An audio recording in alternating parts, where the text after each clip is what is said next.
Hey, good morning, everyone. How are you today? It is a fabulous, fabulous Saturday here in the MIA. I am SuzetteSpeaks. I'm excited to bring you to this special edition of my live stream today. I want to welcome each and every one of you, whether you are watching on my YouTube show. Thank you to all my YouTubers. I see you nice and busy already in the chat. Or if you're watching on our partners, Jamaicans.com Facebook page or the Suzette Speaks Facebook page, I want to welcome you. We have an interesting topic. It has actually taken some twists and turns even after I chose it. So I'm excited to hear what you guys have to say. We are going to be talking about the Olympic spirit. Many of you have been watching closely the Winter Olympics. Others of us have not, but there was one story during this Beijing 2022 Winter Olympics that did catch my attention, and that was the story of Camila Valieva. And if you guys aren't familiar, I'll fill in the blanks. I got a little slideshow prepared for you guys to break down some of the issue, but what is really eye-catching, what really caught a lot of us off guard was the fact that although this young lady, and again, I'll give her a young girl because she is 15, tested positive for a performance enhancing drug, she was allowed to compete. And if you have not seen the finals, unfortunately, she had a rough final skate. Some people are saying, this actually worked out for the best. Not to say that, unfortunately, all the pain and oh my goodness, it was 4 falls she experienced in the final. All the pressure took her out. And unfortunately, again, for a 15-year-old, we are not celebrating at all that type of spiral downward. But we are questioning today the bodies that make the decisions about doping, whether they are the United States Anti-Doping Agency, right? Or whether they are what Camila Valieva experienced. A different body hired by the IOC to evaluate her case. Why does it seem like there are disparities? Why does it seem like an Olympic, was to be an Olympic hopeful, one Shakiri Richardson, did not get to compete when she tested positive for cannabis? But in this instance, this young lady was allowed to compete, although she did not win. And again, we don't celebrate that. Why was there an apparent disparity in terms of the Olympic spirit when we are told that Olympians are supposed to operate in a very honest and high standard way? These 2 ladies apparently had different outcomes. So I want to talk a little bit about it. Again, I see you busy in the chat. You guys know Shakiri Richardson is a very outspoken young lady. She would hit Twitter right away. What's the difference between me and Camila Valieva? Why does it seem like this lady who, and I call her a lady, although she's 15, this Olympian has, the privilege of competing, even though everybody knows she tested positive. And there's some factors around that. So I'm going to go through some of the distinctions between the cases. They are not exactly the same. I will try to break down who made what ruling for who and based on what conditions. But the question still remains, why is it that someone who tested positive gets to compete, period? Whether we are comparing and contrasting her situation, that is Camila Valieva of the Russian Olympic Committee, to one U.S. track sprinter star, Shakiri Richardson, why the difference? People are asking. So I'm going to break down what I see. I want to know what your opinion is.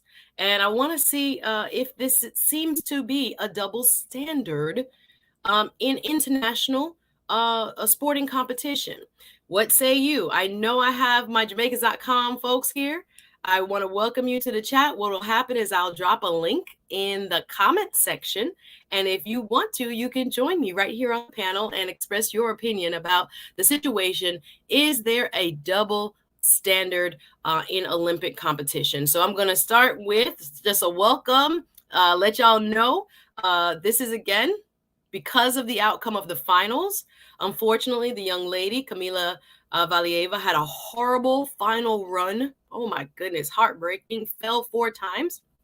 And one of the issues I was curious about, and I would love to know what you guys think, is whether because she was the first woman in Olympic history, Camila Valieva, to hit a quad in competition. So you have an athlete that is exceptional when it comes to her technical execution.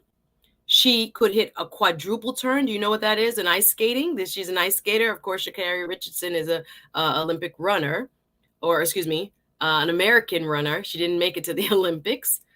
But because Camila Valieva, some are asking whether it was the fact that she could do extraordinary things as an Olympian, quadruple turns, hitting quads. I'm not even talking about one in competition. Only men had been able to do that prior to her in competition, but she was hitting them back to back to back. And it was an extraordinary feat, quite frankly, but she is young, kind of prepubescent. So those athletes and their bodies can do things that grown women cannot do any longer. So there's that question as to whether after what happened, after her sad unraveling during the finals, there are questions around whether there should be age limits for Olympians. And has this changed the way the sport has been evaluated? That is Olympic ice skating. Because I got a quote, and I'm going to read it to you guys, from former U.S. gold medalist, Olympic gold medalist, Kristi Yamaguchi. I don't know if you guys remember her. I can't believe Kristi Yamaguchi is now 50. And she commented to People magazine about what she thought about the competition and why it was wrong, in her opinion, that Camila Valieva of the Russian Olympic Committee was allowed to compete. So we have a lot of different opinions. We have people who are saying the cases are in fact different. There's no reason to compare them. And then you also have quite the loud movement, specifically among U.S. athletes, saying, what the heck? What is going on here? Why do we have someone with a positive test? Although, and again, I'll get into some of the details here shortly, it was a test from back in December that just came back. First of all, what y'all sitting on these tests for? How could Camila Valieva have had that in 2021 where we just get the results right now? So she just got the results, and there are a couple of reasons why. She was allowed to compete, even though she tested positive for a performance-enhancing drug. So we're going to get to the bottom of it. We're going to discuss some of the issues here, why the cases are similar, why the cases are in fact different. And I want your opinion. I'm going to drop the link. I'm going to say hello to a few people first. So first and foremost, do your duty, please. And thanks. Hit the like button. Welcome again. I see so many people have joined, whether you're watching on YouTube or you're watching on Facebook. Glad to have you. Again, my name is Miss Suzette Speaks. I am a YouTuber, attorney, and television host. I'm grateful to be here with you discussing topics, hot topics, or current events that I find interesting. And when I saw this news, it was earlier in the week during the qualifying for the women's free skate, where I saw that this young lady, Camila Valleva, was going to be allowed to compete.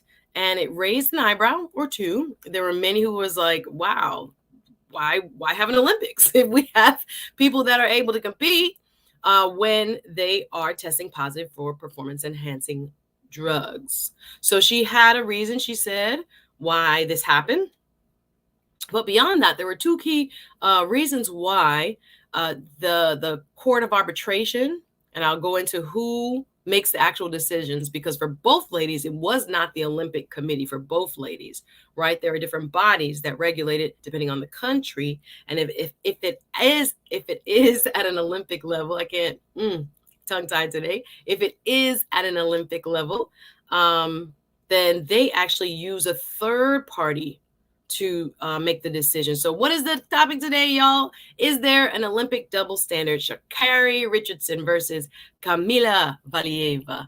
And again, I'm not going to assume you guys know a lot about who the athletes are, what's going on. So I'm going to do a little bit of a primer first, a little bit of explanations as to who and what and where and why. And then we can get into a discussion. Let me check out my chat first and foremost, see Who's in the building? Welcome, welcome, welcome. Please hit the like button as you are coming in. I was feeling a little, it was very interesting to see, the outcome of the final women's free skate and what happened to Camila Valieva. So if she had medaled, it would have been interesting because the IOC said because her case is still pending, and we'll get into the details, y'all, they weren't going to have a medal ceremony. So imagine if you also placed first, second, or third. And if she had won, and again, she didn't. So the Olympians, the three ladies who won, I think it was two Russians, two of her teammates, and a Japanese young lady that got first two places and the third place bronze, did have the medal ceremony. But the way they were trying to work around this, I also found it a little unusual. Let her compete. If she wins, don't have a medal ceremony, and then wait for the results of the arbitration. It was very interesting, but again, we're going to see if you believe there is a double standard. We want to know what you think. Again, I'm going to explain a little bit some of the details, so we're all operating from the same set of facts. I am an attorney, so we're going to not have a bunch of assumptions coming through, but we're going to start from a basis of what happened, when, why, right? Who did the final decision makers, or who were the final decision makers for both athletes? And if you think the outcomes in the spirit of international sport were fair, was fair. And is Shakiri Richardson right? There's a double standard. I don't know. We're going to talk about it again. Welcome. This is the SuzetteSpeaks show. Watching live today, thank you. Or if you're watching the replay, thank you. Hit the like button. I want to welcome you. We're going to talk a little bit of Olympic disparities, let's say, and why and how there seems to be a little bit of a double standard. Some are arguing. So we're gonna break down what happened when. I'm going to do that for you. And we're going to make sure we understand who said what, who made the final decisions for both athletes. And then we'll get into whether you think it was right to allow this young lady to compete, even though she did not do well. It was a disastrous final skate for Camilla Valieva. And people even commented about her coaches, and how they responded to this 15-year-old who fell 4 times during the final. I think the pressure of this whole scandal got to her. And the young lady in tears, hands in face in hands, skating off, looking like, oh my gosh, the most despondent and just broken athlete you would ever see. And again, she's 15. So as she skated off, there was comments made by international Olympic officials, committee officials, saying they were disturbed even by how her coaches responded to her. Like, it was cold, in his words. One Olympic committee official said how her coaches seemed to kind of shun her and didn't offer, maybe it's cultural American style love and support, hugging her, grabbing her. I wanted to hug her through the screen. The way she seemed so devastated and broken after that final skate, where she fell on all her quads, what she is known for, the only woman in competition to ever perform and land quadruple turns, that is, in the skating world. And again, I wonder if that's why she might have been allowed to skate, because she was so good on the technical aspects. She was physically so good. Maybe people wanted to see her do it in the finals. I don't know. I got my opinions. I'm going to lay out the record for you. You know, we attorneys like to create a record. But before I do, let's see who is here. Wagwan RM, nice to see you first today. I see you, Real Deal Spencer, in the building. I know you've been busy, sir. Glad to see you. Thanks for stopping by today. WT Funk says, let's get to learning. This is what she said. She said she took her grandpa pills by mistake. Now, I'm not going to blame the 15-year-old. I really would like her coaching staff to be held accountable, because she's 15. But yeah, this was one of the reasons she gave, that she took grandpa's pills by mistake. Okay. All right. We're going to get into it. Good morning, Drock. Nice to see you. Before the billions in the building. Nice to see you, sir. Happy you are joining us today. We want to keep it interesting again. For me, the Winter Olympics, I have not been watching the competition except for this. Is that weird? I don't know. If you have been watching the Winter Olympics, let me know. I don't know. It just seemed dull. I like the Summer Games more. But I usually do pay attention to ice skating. I do the women's free skate. I love the artistry and the beauty and all of that of it. But this kind of made me watch. I wasn't really paying attention to Beijing, but I was watching this because of all the news around this positive test that one figure skater, Russian Olympic Committee figure skater Camila Valieva had, and that she was allowed to compete in spite of it. It's a very, very touchy subject. We're going to get into it, y'all. Shacarri needs to take responsibility and keep it moving. Y'all tired of Shakiri. I say Shakari. Shakiri is how I think she says it. Shakiri. Let me put respect on her name. WT Funk said he's celebrating what? Because the young lady lost? I don't know. We're not being petty. We're not being petty. Can you take the cannabis by mistake? Now recall, Chemo. Recall.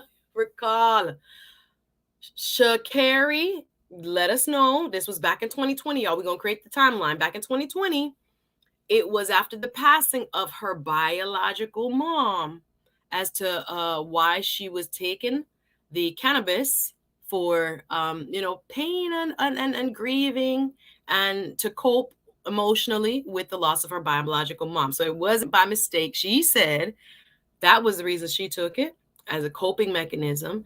So we're going to get into it. No, it was not by mistake. She did take responsibility. Remember, she gave an interview and said this was the last Olympics she was going to miss. Yeah, but that was pretty sad. And again, at the time, she's 21 now, Sha'carri. So she was 19 in 2020. Yeah. So also a teenager. So it's something that we need to look at, guys. Yeah, WT Funk talked about the Russians have more power than us.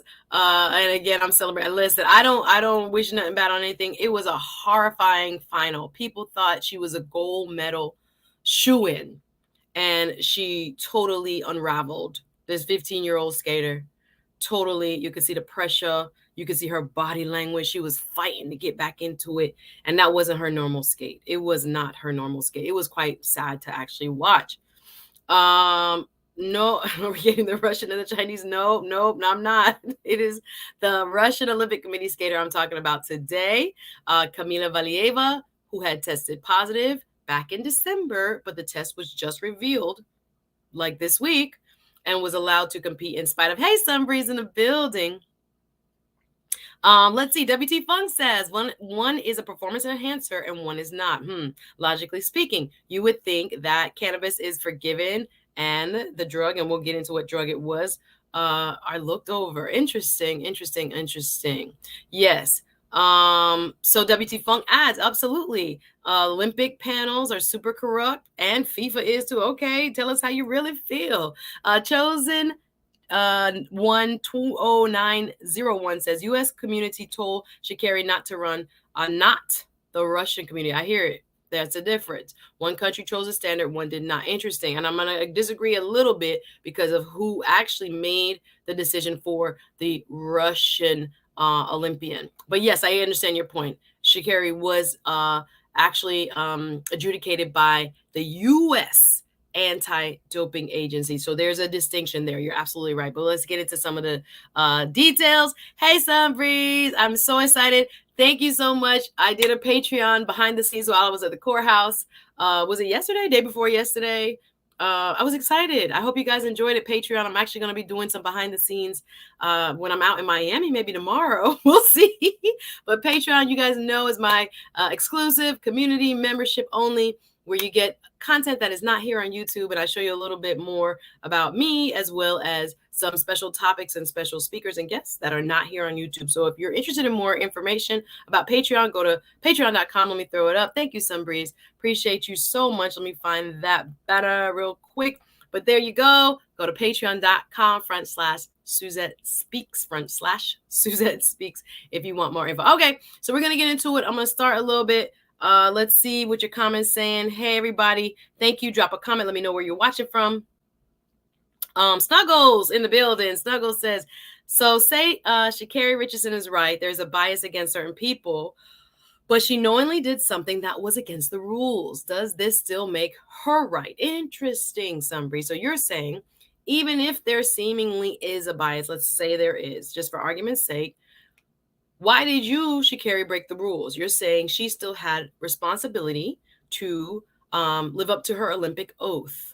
And Christy Yamaguchi, like I said, had a wonderful quote that she made in People magazine. I'm going to put it up on the screen shortly about this, saying, no, there are rules. There is an oath to fairness, right? And doing things a certain way. So even if somebody is doing something that may be, in her opinion, discriminatory, you still were wrong. You still were wrong, ma'am, when you took cannabis and decided to take that.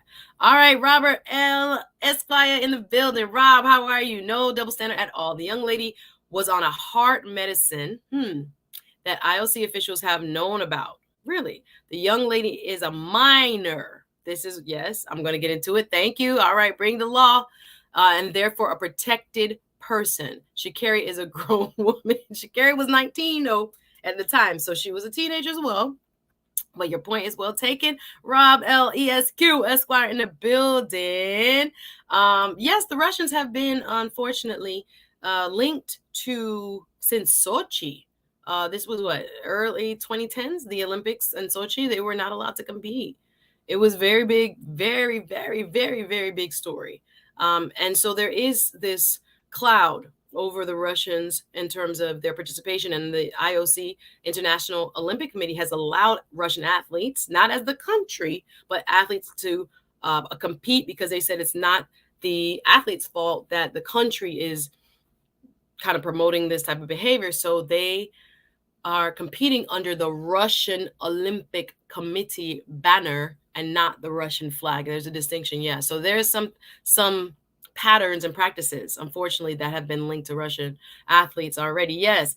So Kareen, not Karen, says it was crazy. There's a double standard, but it's nuanced. Absolutely. So there are people inboxing me, is there a double standard? I was like, y'all think these cases are not exactly the same. So we're going to break it down. I'm going to give you a little background so everybody's dealing with the same set of facts. That's important. We got to kind of agree on the facts before we get into right and wrong.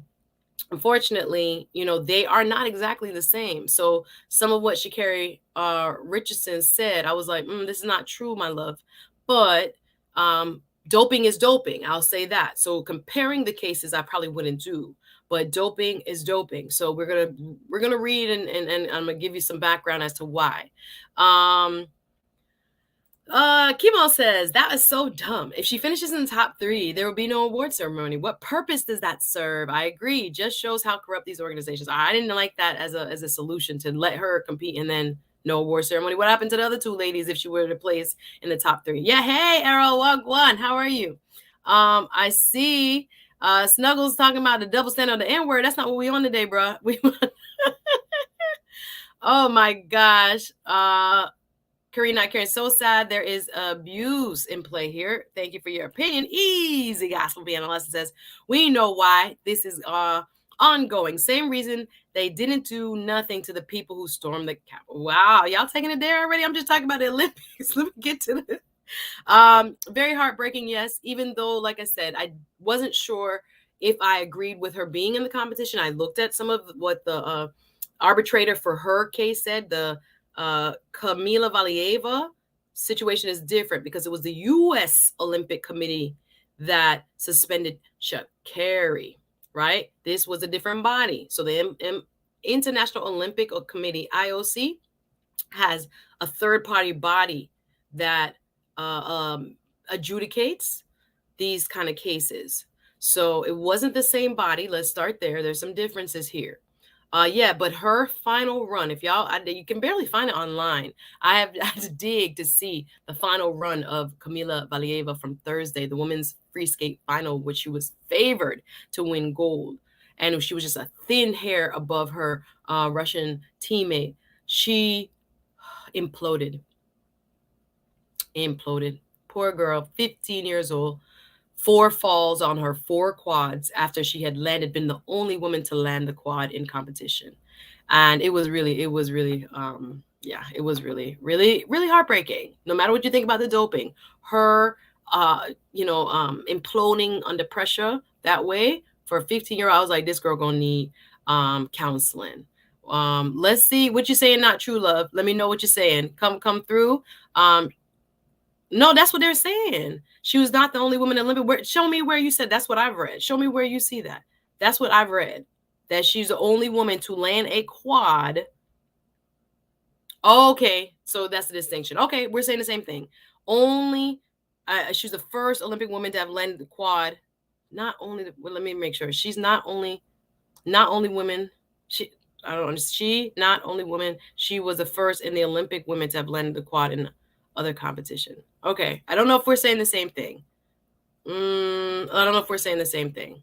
To land a quad in competition, are we saying the same thing? I want to make sure. All right, Miss Globe Girl, she was technically good, and above all, she was doped up. Okay, thank you for your opinion and welcome. Absolutely agrees with what you just said. Dirk Chocolate says, was Grandpa there with her, or did she bring his pills to the Olympics? I don't know. I didn't catch that detail. How Grandpa pills was mistaken for hers. I agree with you here, my love. Coaching team is to blame. Absolutely. Good day, Veggie. Thanks for coming through. Venus, the creative. We also need to talk about the whole man competing in a women's swim competition. This is a big point of contention.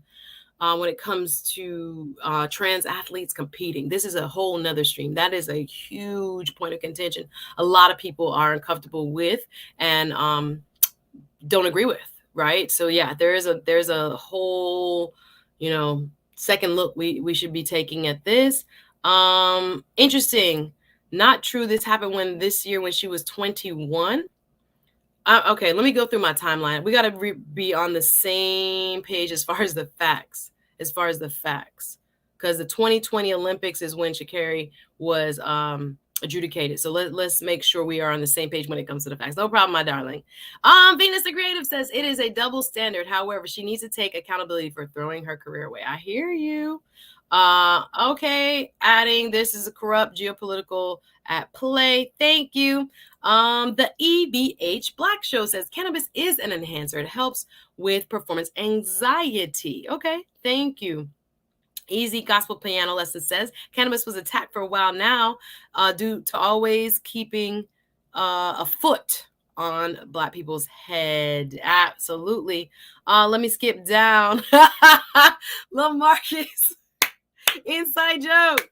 Lil Marcus. Lil Marcus, we're not gonna put them in the loop. We're not gonna put them. If you know, you know. Thank you, Lil Marcus.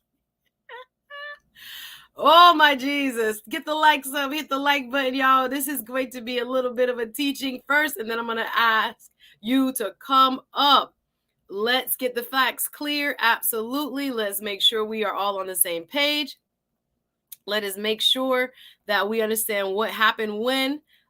Thank you. I appreciate you. We're going to do that. I'm going to actually made a PowerPoint for it. So for that very reason. So I'm going to bring up my PowerPoint in just a second so we can all be clear. Thank you very much. Because I think there's a lot of exchange going back, and I think we are kind of getting convoluted in what I'm saying and what I hopefully intend to convey. So I'm going to do a PowerPoint just a moment. Thank you so much, Bedside VK, for being here so that we can understand what's going on. Thank you so much, everyone. Please drop where you are watching from, and we're going to get to business. All right. So once again, welcome. SuzetteSpeaks here, talking a little bit about the apparent, not a saying I think there is, but the apparent or the question around whether there is an apparent double standard for Olympians or for those who are seeking to compete at the Olympic level. Shakiri Richardson, I said Richard, let me change it. Richardson is supposed to be, let me correct that. Thank you. We're not all perfect. There we go. Shakiri Richardson versus Camila Valieva, the two cases and what happened and who were the folks involved and why are the outcomes seemingly different. We're going to get into it now.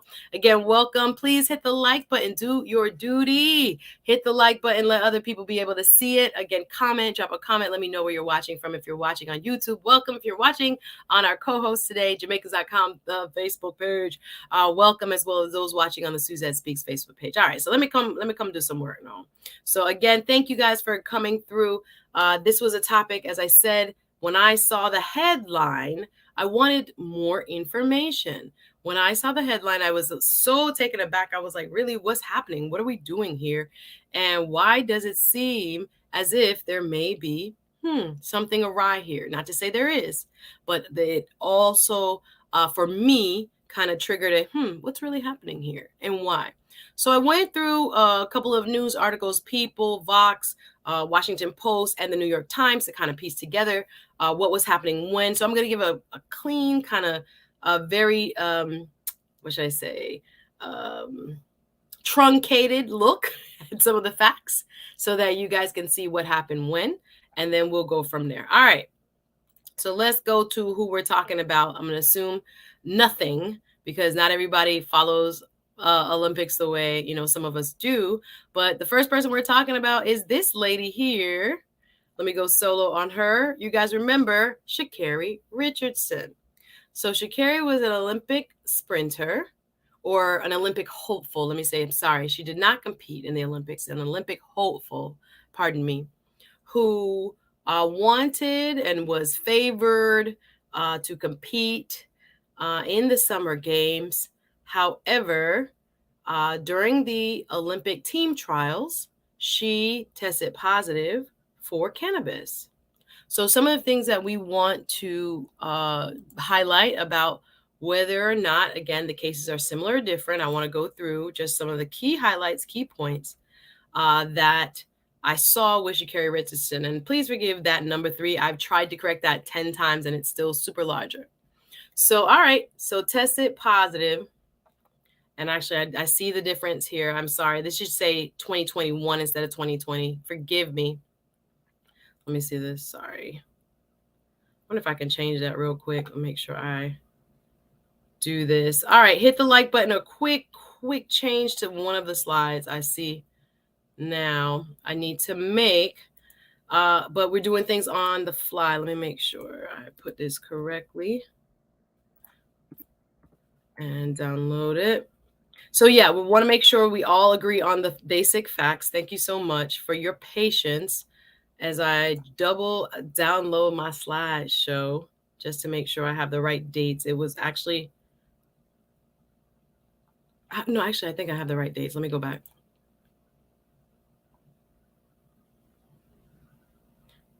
For 2021. Make sure I have the right, did I say it there? Alrighty, so I prepared this. I want to make sure, yeah, okay, I have to re-download it. I had changed it, but it's the old version that is in my StreamYard. So let me get this downloaded again and uploaded fresh into the StreamYard with the date correction. All right, let me do that real quick, guys. Sorry for the delay here as we go through some of these. All right, so let me remove this one. Add my other version, share, slides, Sha'carri. No, wrong one. 1 second, please. Share slides. Let me delete this. Sorry, guys. One technical difficulty. I appreciate your patience. And I'll upload this. All right, here we go. Shakiri Richardson slides uploading. Y'all hit the like button. Thank you for your patience. I want to make sure I have the slides correct. Thank you very much. Making sure that we see the timeline and the facts the same. And I'm going to go through it now. Sorry about that. I want to make sure I have my dates correct. Thank you so much. Give me a quick second. Hit the like button. Again, we're talking about the Olympic double standard. I'm going to drop the link. Actually, I'll drop it now. So you'll have it. I'm going to go through some of the facts first, and then you guys can jump on in and let me know what you think. Come on up, cam up, and let me know what you think in terms of where we are going as an Olympic community and whether we think that there was a double standard here and whether Camila Valieva, the Russian Olympic Committee skater, was being shown preferences, right? Or whether there is a totally different aspect of this case that we need to go over. All right, slideshow, ready up. All right, so we got Shakari, right? So we have Shakiri Richardson. Fantastic young lady, had a loss of her mom, said it was for that reason, that unfortunately she, couldn't cope and took cannabis. So I'm going to go back to the timeline to make sure we are all on the same page. All right, slide number 2. All right, so she tested positive for cannabis after running at the U.S. Olympic team trials in Eugene, Oregon. All right, Richardson competitive results were obtained in June 19th of 2021, including her Olympic qualifying results at the team's trials were, in fact, disqualified, and she forfeited any medals, points, and prizes, right? Per a statement from the USADA, which is the USA Anti-Doping Agency. All right. So what is most important here is point number 3. Let me make it bigger. She accepted a 1-month period of ineligibility that began June 20, 2021. The United States Anti-Doping Agency said Richardson successfully completed a counseling program regarding her cannabis use, which knocked her ineligibility down from 3 months, which would have been the standard. 3 months was actually what she should have gotten for cannabis. But because of this, she went down, or because of the program that she took, the counseling program, it was reduced to 1 month. So therefore, she missed the main event that she was favored for, from the U.S. point of view, favored for the 100 meter. But if chosen, she could have still competed with the 4x4. All right. So that is Shakiri Richardson. Again, look at the agency that made the decision. It wasn't the international body. It was the U.S. Anti-Doping Agency that made an adjudication on Sha'carri, considered her case, saw what she said as far as why she did it. Y'all hit the like button, and what her suspension should be. So they were the ones that arbitrated her case, United States Anti-Doping Agency. All right, so the second person I've been referring to is Camila Valieva, this young lady. As I said, she also tested positive. I am exclaiming because of the look on her face. This was during the finals of the women's free skate, Beijing 2022. And you can see in her facial expression how really, really, really emotional she is because of, like I said, the disastrous falls that she had been experiencing. Again, she was ranked number 1, like favored to place first. So let's look at her details as far as what is distinctive about her case and why it might be quite different. And maybe we're comparing apples to oranges when Shakiri is saying, why she was not allowed to compete. Again, hers was by the U.S. Anti-Doping Agency, and we'll see the difference as to who was the arbiter or continuously serves as the arbiter because her case is not completed yet. So let's take a look at those facts, shall we? All right, Camila, let me make it bigger so you guys can see. All right, so Camila Valieva. So this is according to Vox News. According to Vox News, this is the body, notice the difference, the Court of Arbitration for Sport, CAS, an independent international body that determines sports disputes, decided in a hearing, this was this past Monday, to allow Valieva to skate following the announcement that Valieva had tested positive for, that is the drug, trimetazidine in December. You see that? Trimetazidine is a banned substance that can improve endurance in athletes, according to the World Anti-Doping Agency, WADA. Trimetazidine, is banned at all times in and out of competition. Russian athletes, including Valieva, are already now not allowed to compete under the Russian flag, as I said before, for these Olympics as a punishment for the country's participation in state-sponsored doping. So I pointed that out. Again, they're not even competing under the Russian flag. They are competing under the Russian Olympic committees to still allow athletes a way to be involved and participate in the games without allowing a country which has been linked to doping, state-sponsored doping, to actually compete and have their flag flown at the games. Let me remove myself so you can see number 2. Despite testing positive for a performance-enhancing drug, Russia's 15-year-old Camila Valieva skated at the Olympic women's figure skating competition on Tuesday and also the final on Thursday. So again, we are dealing with different bodies, the CAS, the Court of Arbitration for Sport, which is independent, and I'll explain why here. All right, 3. The IOC stated in response to the ruling that it will not award Valieva at these games, even though if she won, she was the favorite. So she would not be allowed to go onto any podium if she won, right? She would be able to participate, but not be awarded a medal because her case is still ongoing. All right. But given the gruff backlash and consequences for the medal ceremony, it's confusing how the CAS came to this decision.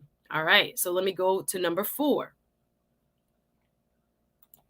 The governing body, making this decision is the Court of Arbitration for Sport, which was asked by the International Olympic Committee, the World Anti-Doping Agency, WADA, and the International Skating Union to suspend Camila Valieva after Russia had allowed her to skate despite a positive test. It's worth noting that the CAS is distinct from the IOC. While it has made other decisions for the Olympics, including banning Russia from the doping at the 2014 Sochi Games, it is not the sole body that determines Olympic eligibility. So this is a distinction. All right. For instance, American sprinter Shakiri Richardson was suspended in 2021 by the U.S. Anti-Doping Agency, right? Do you all see the difference there? So we're talking about different bodies here, guys. So different bodies are making the decisions here. It's not the IOC. That's most important to know. The International Olympic Committee is not the people that banned someone for doping. They send it to the CAS, for the acronyms, the CAS, right? The Court of Arbitration for Sport. You see there at number 4? So the governing body making this decision is the Court of Arbitration for Sport, right? And who asked them? The International Olympic Committee, the World Anti-Doping Agency, WADA. I wish I had a pointer here. I'm reading number 4. And the International Skating Union. So they were asked to suspend her because of the positive test. Now let's look at the reasons why they are giving as to why they are not. Y'all hit the like button. All right. So we're talking again about, let me do a quick reset. I see some people have joined us. Please hit the like button again. I'm SuzetteSpeaks. Thank you for joining. Whether you're watching on YouTube or you're watching on Facebook, I want to welcome you to my show today. We are talking about a controversial topic, trying to get to the bottom as to what is the difference between what happened with Shakiri Richardson and what happened with Camila Valieva. Are the cases similar? Are the cases distinct? And why is it seemingly that one gets to compete and one did not? And of course, we know it didn't even have an ultimate impact because Camila Valieva had probably the worst skate of her life as an Olympian for the finals on Thursday. So again, double standard or not, we're questioning it. I'm going through a little play-by-play right now to set the tone, give the facts, and then we can discuss. I see you in the back, WT Funk, already. Thank you. I've dropped the link. If you want to come up and give your opinion, please hit the like button in the meantime. So let's get back over to the slideshow I made. So again, different body, right? The U.S. Anti-Doping Agency is who made the call for Shakiri Richardson, right? And it's the Court of Arbitration of Sport that made the call for Camila Valieva. Let's go a little bit deeper. This is the most important slide for me. What were the reasons? So they gave 2 specific reasons as to why they still let Camila Valieva compete. And here they are. All right. So first, they said reasons for allowing Camila, broken down simple as possible. According to the CAS decision, there are 2 general points as to why it's allowing or has allowed Valieva to skate. That she is a minor. And minors are subject to lesser penalties. Let me make this large so you can see it. Minors are subject, Kareem, if you want to come up, I don't mind, but you have to cam up, my love. I have to be able to see you. So you have to cam up if you want to come up and make contests. I see you in the back. Thanks for coming up. All right. Reasons for allowing Camila to skate. According to CAS, right? The Court of Arbitration for Sport. 2 general points as to why they allowed Valieva to skate. That she's a minor and minors are subject to lesser penalties because of their age, depending on the transgression. And that Valieva has tested negative while in Beijing. Valieva's negative, thank you, love. Valieva's positive test came in December. Remember, she took it in December, and there was a significant delay in test reporting. And the results came only after she skated in her first event. Only after she skated in her first event. The CAS said that Valieva is still ongoing, still subject to punishment. So you see the reasons why they're giving that, A, she's a minor, right? And minors are subject to lesser penalties, right? B, that she tested negative while in Beijing, right?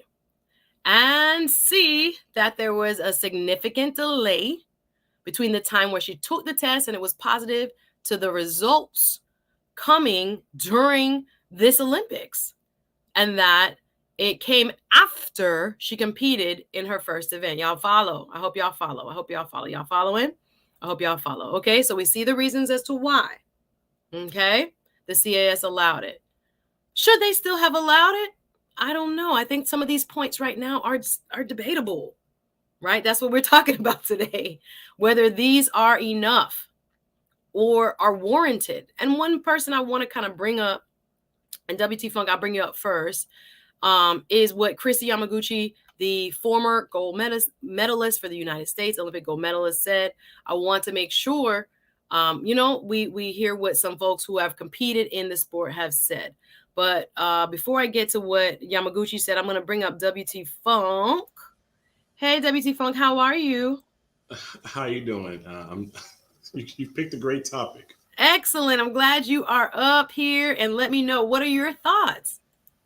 I think this is a whole lot of malarkey, but I think it kind of shows exactly how important and how different knowing lawyer speak is. Meaning that someone like yourself, you've been educated to kind of understand this jargon, but in all honesty, we both know it's not fair. We both know like the court systems aren't fair. We both know all of this is not fair, and you have to have a lawyer to walk you through it, because it's kind of like another level of English that most normal people can't speak or comprehend. And all of this that you've just kind of gone over, like, it makes sense in your mind because you've studied this, but in actuality, if we just break it down to simplicity, we know it's BS. We know that it's full of loopholes, and I think if we look at the bigger picture, we know that Russia, as far as an entity, has pumped so much money behind the scenes into the Olympics that they get more fair play, they get more leeway than, let's say, a Shakiri Richards would. So is there a double standard? Absolutely. Is it fair? Absolutely not. But is that life? Absolutely. And I think that with Olympic sports, I think we just have to kind of accept that. Do you remember that black ice skater from France who was always Surya Bonali? Oh, yeah, she was banned for she no was like reason. An inspiration to me when I was growing up. Like, her power and her beauty. I thought she was the most beautiful thing on ice. I remember her. Her well. And do you remember how the Olympic Committee treated her? And scored her lower. Yeah. Okay. Yeah. Because of her physicality. Her body was stronger. It wasn't this waif-like, and actually there's a great Netflix show about her. Oh, yeah, I watched it. I was awesome. So moved by it. I was like, I remember her as a little girl. Bonali. You should do a review of it. Yeah. The Netflix show was so good because it was like they weren't ready for that type of athlete on the ice. Yeah. She was opposite and of showmanship. There were so many code words for what many would say, this strong black woman don't need to be on these ice skates. Right. I mean, many would say that. Doing a backflip. How dare she do a backflip on ice? Yes, how dare. Yeah. And so ungraceful. Yeah. And so it just kind of shows. And I think you spoke to a great point about finding loopholes because okay, well, fine. If she's 15 years old, she gets more leeway. Well, then I think we need to have a discussion. Should 15-year-olds be in the Olympics in the first place? Because again, Russia's known to finding those loopholes. There's always going to be loopholes to any kind of competition. And if you're an adult who's been training for so long, trying to get to this position, and then some 15-year-old girl who's doped up comes in and wins, and I think it's important to have the discussion is what if she had won? Yeah, that's the big thing, right? That's the big thing. It really like that's why I'm celebrating her falling 4 times, and I think you should have been petty and put it in slow motion and shown it on the stream so we all could have laughed. But you're a good individual, so I can't show her dashing away her poor thing. I mean, at 15, I'm talking about a mental, emotional damage. Like that's she got pills for that. So, she got pills for that. She got her grandpa's pills for that. You know what? Let me go to my next guest. I see you busy in the comments, sis. Welcome, Kareen, not Karen. Wagwan. Wagwan. How you doing? I'm great. Some clarification. I'm sorry, I'm typing real fast, so I wasn't really clear in the chat. I just wanted to correct you on Sha'carri. Sha'carri was 21 when she tested positive. And Camila wasn't the first person to land a quad. She was the first in the Olympics to land a quad. But let's get the Japanese girl. I stand corrected. So first in the Olympics, I stand corrected. Yes. Okay. So we have to give. I looked up her age today. So Sha'carri was 21. Yeah, she was 21 because she got tested positive in June of 2021. She's 21. She was born in 2000, so she's 21 years old. Thank you for that clarification. I thought she was a teenager. I'm reading articles all morning. Listen, my mistake. I stand corrected. Thank you. You're right. What is your take on this? So should Camila Valieva been allowed to compete? Listen, the problem was already messed up. It was already messed up because they allowed her to compete in the team competition, and that was the issue. So they already allowed her to compete with a dirty drug test anyway, because they didn't get the results until after she competed in the team competition. So they already allowed her to compete. She already became known in history to be the first woman to land a quad in the Olympics. So, I mean, it's not fair.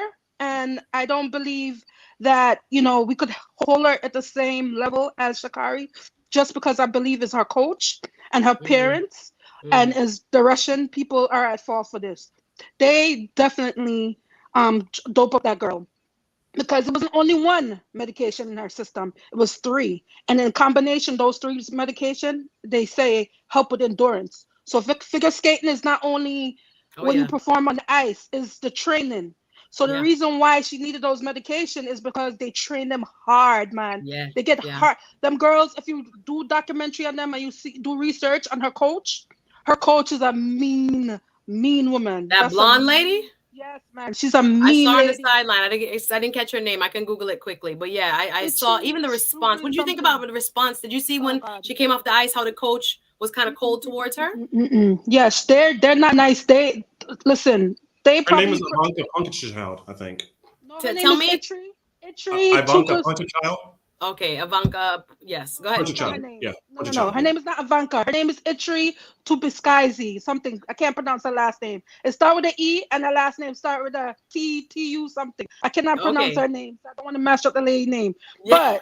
But that school is known for abusing the girls. All the previous Olympic champions came from her school. And now where are they now? They're mashed up. One of the girls that won the Olympics in 2018 and 2018, the Sochi Olympics, right? Yeah. Her back is mashed up. She can't perform anymore. She had to retire at 19.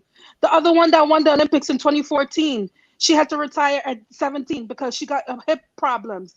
That school that the Russian government that's endorsing her they don't care what they do to the girls as long as they win and as long as they're doing those quad jumps. And the reason why they're winning is because they're doing those quad jumps. And the reason why they have those young girls doing the quad jump is because they're tiny and they keep them physically they are only ones able to do it. Grown women can't do that. Most grown women, average grown women can't do that unless she's built almost like a teenager. They can't do those jumps. And the problem with her too, a lot of people say they overscore them. Them. Yes. And that's the whole thing. I was listening to some commentary yesterday, getting ready for it, and they were saying that the judging has changed because, and I forget, it wasn't Yamaguchi, it was another American Olympian. Her name slips me, but she was on, I think it was like CNN, talking about how before it was the technical. You get half on technical, half on like style and the I don't want to say like, oh my gosh, I should know the category, but like beauty, like the stylistic the presentation. component and the artistic. Thank you for that. So artistic and then technical. But they're saying once you have someone that hit the quad in the Olympics, the technical and the stylized score was like perfect, even though it's two different things. It's like they were overscoring it, or they're changing the way judges indirectly are changing the way of valuing what's important here, because a 15-year-old stylistically don't tell a story with her body the same way a grown woman does. She don't have the life experience. You don't have, even if you train her, you can see the difference when it comes to like the emotion. You know how the skaters, when the musicality come in, and their bodies are telling that story, and I'm feeling, I get goosebumps. But they're saying that there were scoring, I want to say discrepancies, but definitely a change in rubric as to how judges are seeing, the artistic part and the technical part as more like one and the same. And once you can hit those high technical value feats, they're also scoring you pretty high, or if not perfect, on the artistic side as well. But yeah, you're very knowledgeable about this. I love it, Karine. So let me tell you, I've been watching. We made fun of Russian judges since the 90s. We've always known Russian judges in the Olympics always underscore, overscore. Americans.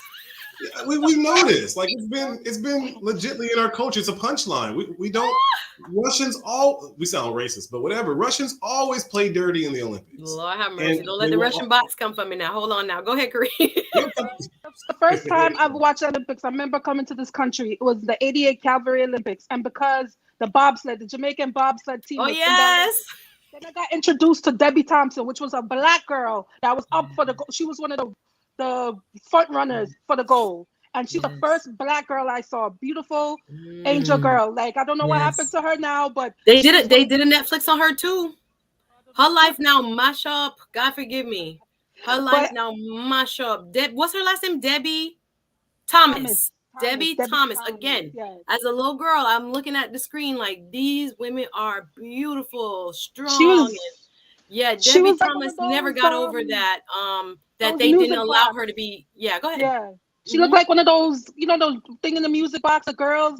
She absolutely looked like the little ballerina from the music box of old. The 80s and 90s babies know what we're talking about. The little Debbie Thomas, I don't think she got over that her final Olympic appearance was not what it was supposed to be, which was she was favored. But again, the scoring of ladies of color, it has always been controversial because again, you're not fitting the mold that some would argue Olympic judges want when it comes to figure skating, the thin waif-like figure and a certain look. And Surya Bonali, shout out to her, before your time, sis. Debbie Thomas, shout out to her, before your time. People weren't ready yet to look and see the beauty and of a different type of athlete. And it's so sad that when you're the trailblazer, you have to endure so many parts of, maybe a sport that some would argue is not ready for you, how you look, your body type, and what you bring artistically.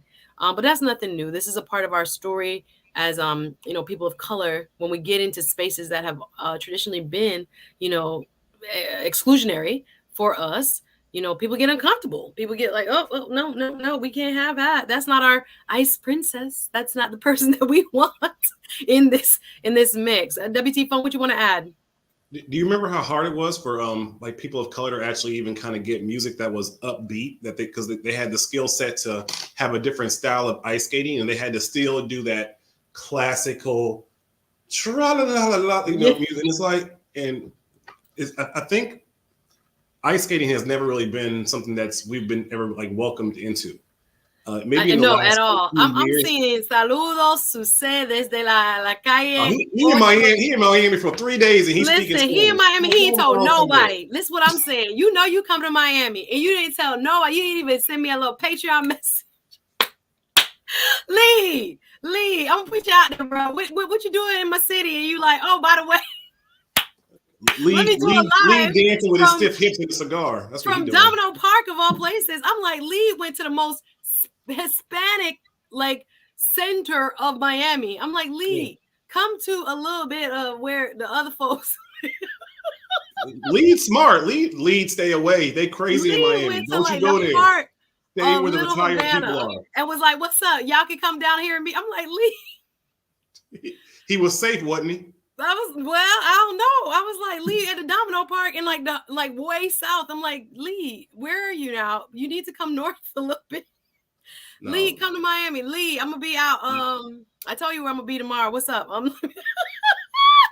Chef Chopino, peace, love, and light to the panel, to that tire. Thank you again. Thank you, Kareen. Kareen, get me right on a couple of the details. Thank you. Sandy B adds, the system is flawed at the root.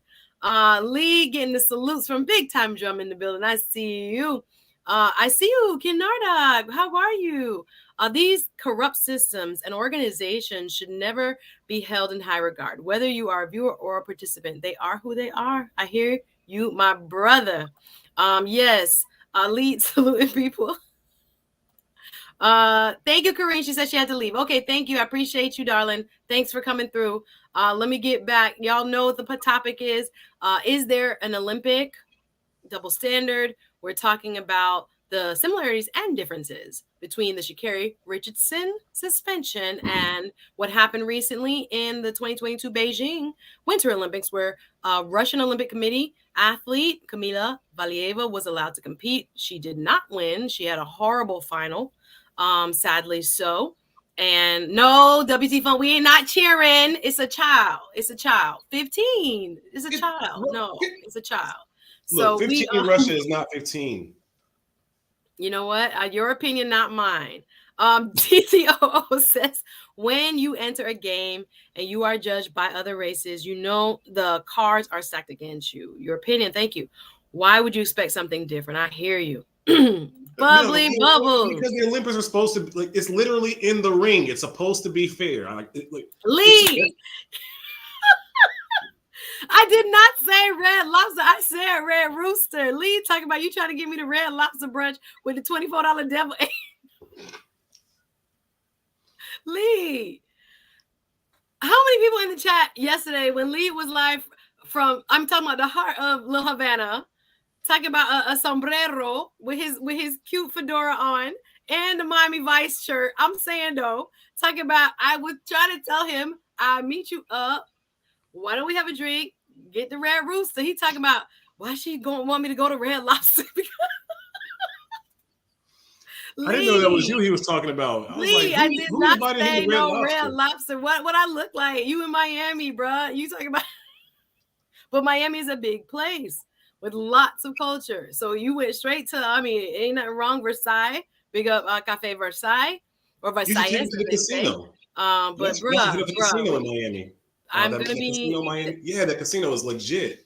Yeah, it's a lot of great places. White check tables and have a good time, and then upload it so we can, watch it. See y'all spend that real. We will talk offline, Lee. You so funny. Shout out to everybody in the chat. It says Gas is World.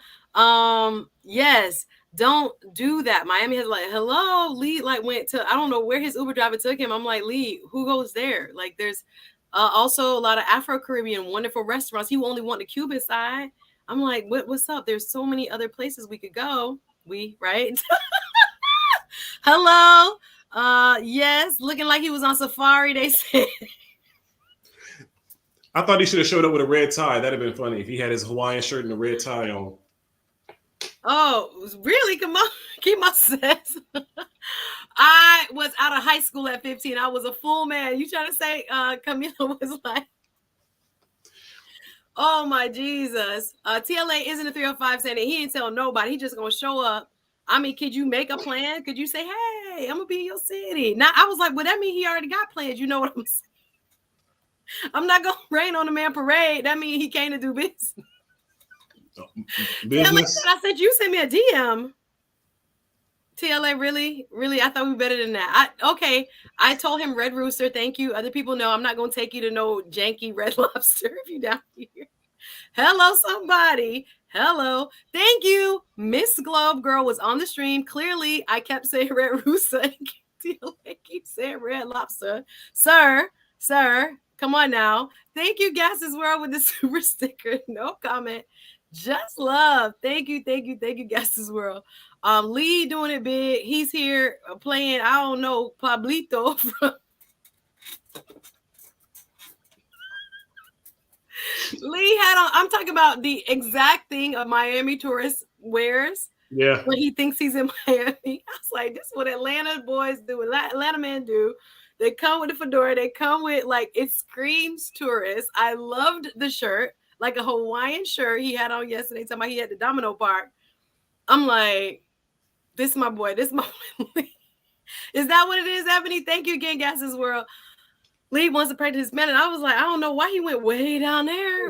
I mean, he said he about to buy you dinner. I don't know how far behind you are. They say lead, so I'm gonna let lead. What's up? Let's go. Yo, take him salsa dancing and let us watch and make fun of him. Listen, I don't know. He might want a real mommy because he went. I'm talking about to the heart of the Cuban community is where he starts his Miami tour, and I'm like, bruh, where he is or where he was yesterday, I'm like, no one frequents there. Like, if you were Afro anything, unless you're Afro-Cuban and you actually go and hang out, true. Other people go there. I'm not gonna say it, but the majority of people for where he was yesterday, I was kind of like, Lee, you got to come north a little bit, bro. And we're gonna put you on to all the Afro bodyguard. He Caribbean needs somebody who knows that Dominican, area. Haitian, Jamaican, Bahamian. There's so many other restaurants. All he want to eat is Cuban food. So I didn't know what that was. I was like, I'm sorry, I can put you on some other stuff. But Lee, you really sent me a DM. Come to the hood. I'm not messing with you. Oh, we over here trying to have a serious conversation and Lead over here making jokes. Back to the actual regular sketcher program. Yeah. TT. Back at laughing at that 15-year-old. Yes. Okay. All right. Back to assessing whether she should have been allowed to compete. That's how you get mentally crushed because you aren't mentally prepared. There you go. For reality, much of life is not fair. That's life. I hear you. Lee over here making jokes. Let me see. Really, Lisa, I got into a big argument with the Cuban when we were playing chess. We were shouting. I bet they're passionate. My brothers and sisters at Domino Park. You don't play games, and you came out there looking with a tall black man with a fedora on, came to sit down and play chess with people.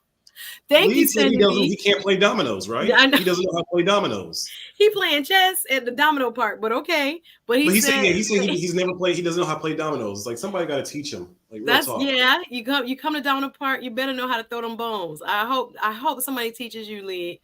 Cindy B said there's a lot of great real spots in real Miami. Hello. Yes. Tell him it's some real. Thank you. Real. I'm like, you went to like places that I only see on TV. Like that's what Lee was. I'm like, who really goes to the Domino Park? They only like when they want to like in the news when they want to have a reaction from the Cuban American community. Like that's where they go. Like I only see that place on the news.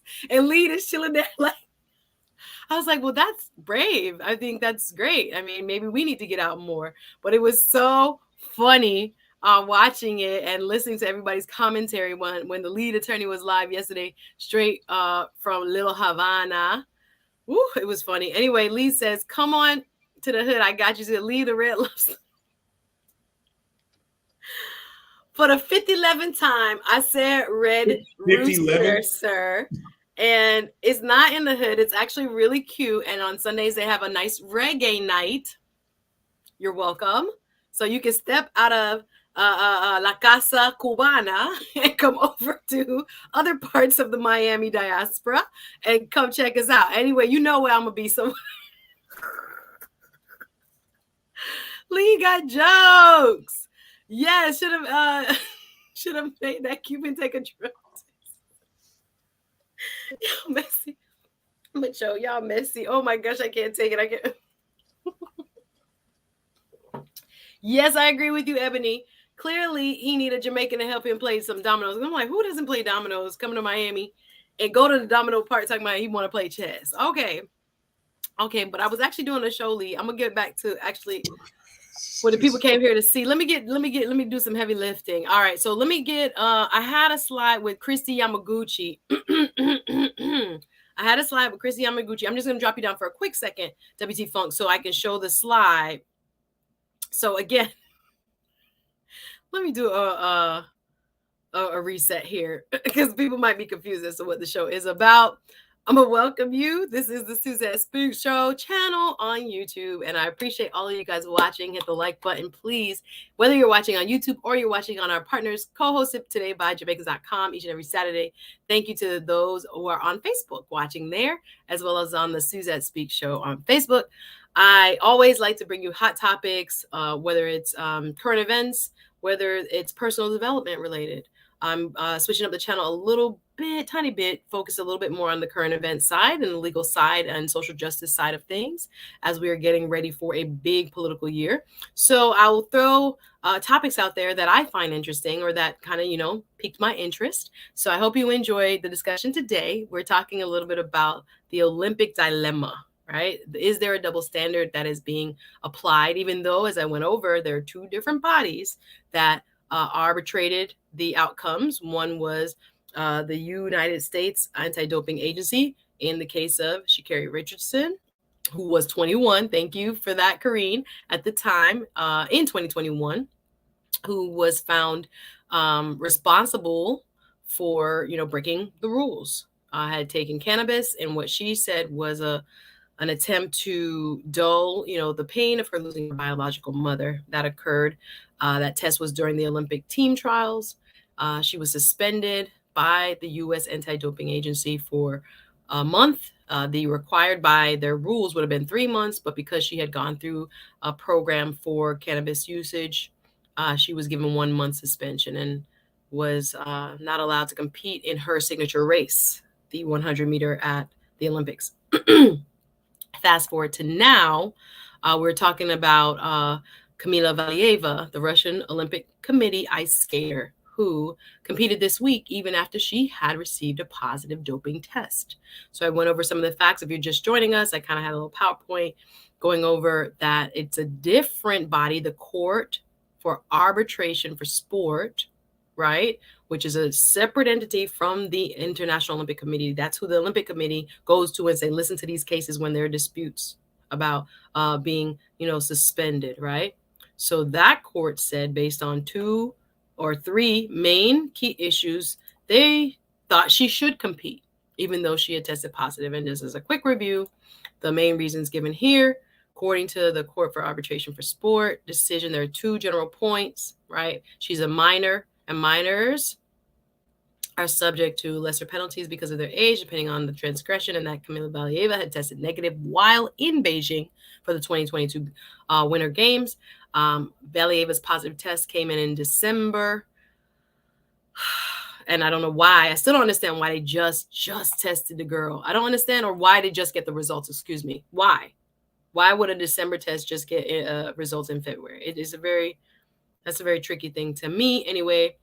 So they're saying, based on that, and that the results came after she had already skated in the team competition. She had already skated in her first event. The CAS said that's why they are saying she should be allowed to continue. And she was, even though she did not medal. And that the fact is that she still may face punishment, a suspension or otherwise, from the CAS. So let's get into it. I'm going to drop the link if you want to come on. Please do. You got a cam up. Thank you. Jeremy Trussell. Thank you. Appreciate that super chat. I'm going to drop the link. If you want to come share your opinion, do so. You're going to have to cam up for me, though. I have to be able to see your face, right? Jeremy says, keep supporting our content creators. Much love. Thank you, Jeremy, with a big super chat. Thank you. I appreciate all of y'all who are contributing, every stream, you guys, different people chip in, and thank you for helping me build the platform. We're trying to bring actual information to you that can hopefully, enlighten you, be helpful to your life in some kind of way, and help, uncover the issues a little bit more than just the headlines. So I appreciate you saying that. Appreciate you enjoying the type of content I'm putting together. And I hope, you guys get something out of this. Appreciate the love. Thank you. Lee, I'm not gonna entertain you no more. I'm gonna go on with my show. Thank you. Lee, you could have planned if you wanted to, but we listen. We're not gonna go. Thank you. WT Funk dropped down, but he's still out here. I am not being this petty. This is a child, y'all. 15-year-old failing. Camila Valieva did do the final women's free skate, the final competition on Thursday. And unfortunately, she had a horrible run. She dropped 4 times, fell on the ice. I'm not laughing. That's his opinion. I think, again, she is young. She is young. She's going to need mental, help, counseling based on what I saw. So please don't take it lightly. She's 15 and then Shakari was 21 at the time. All right. So let's get into what a former Olympian had to say. And thank you again, Jeremy. Appreciate you. All right. So I'm going to go back to my slides. It's a little small, so I'm going to make it full screen. So this is a quote from people.com, interviewed former Olympian. I don't know if you guys will remember her, Kristi Yamaguchi. She was a gold medalist in ice skating as well for the United States. And it says, Olympian Kristi Yamaguchi is weighing in on the controversy. What does she have to say about this young lady being allowed to compete? Well, so this is what she had to say about the Russian figure skater Camila Valieva. In an appearance on the Today Show, the 50-year-old, can you believe Kristi Yamaguchi is 50 now? Kristi Yamaguchi, who's now 50 years old, former figure skater, discussed Valieva's participation in the short program portion of the women's single figure skating event at the Winter Olympics. Valieva, 15, was allowed to participate, as we've been discussing, in the competition despite failing a drug screening and reportedly testing positive for a banned heart medication, trimetazidine, in December. Yamaguchi, the 1993 Olympic gold medalist, I can't believe it was that long ago, in women's figure skating, said she was very shocked to see that the Russian athlete was avoiding suspension despite the positive test. And let me get this quote right. Let me remove myself and go full screen. Quote, Kristi says, the case is ongoing, but it's just not within the Olympic ideals, said Yamaguchi while speaking to Today co-host Craig Melvin. And, as an athlete, you take the Olympic oath, and it's all about coming together to compete and fair play without doping. It's sportsmanship. I took that oath to heart for sure, and you want to see that even playing field for everyone out there. And right now, it's not right. All right. Quote from Kristi Yamaguchi. All right. Just talking ish. I see you in the back. You have to please cam up.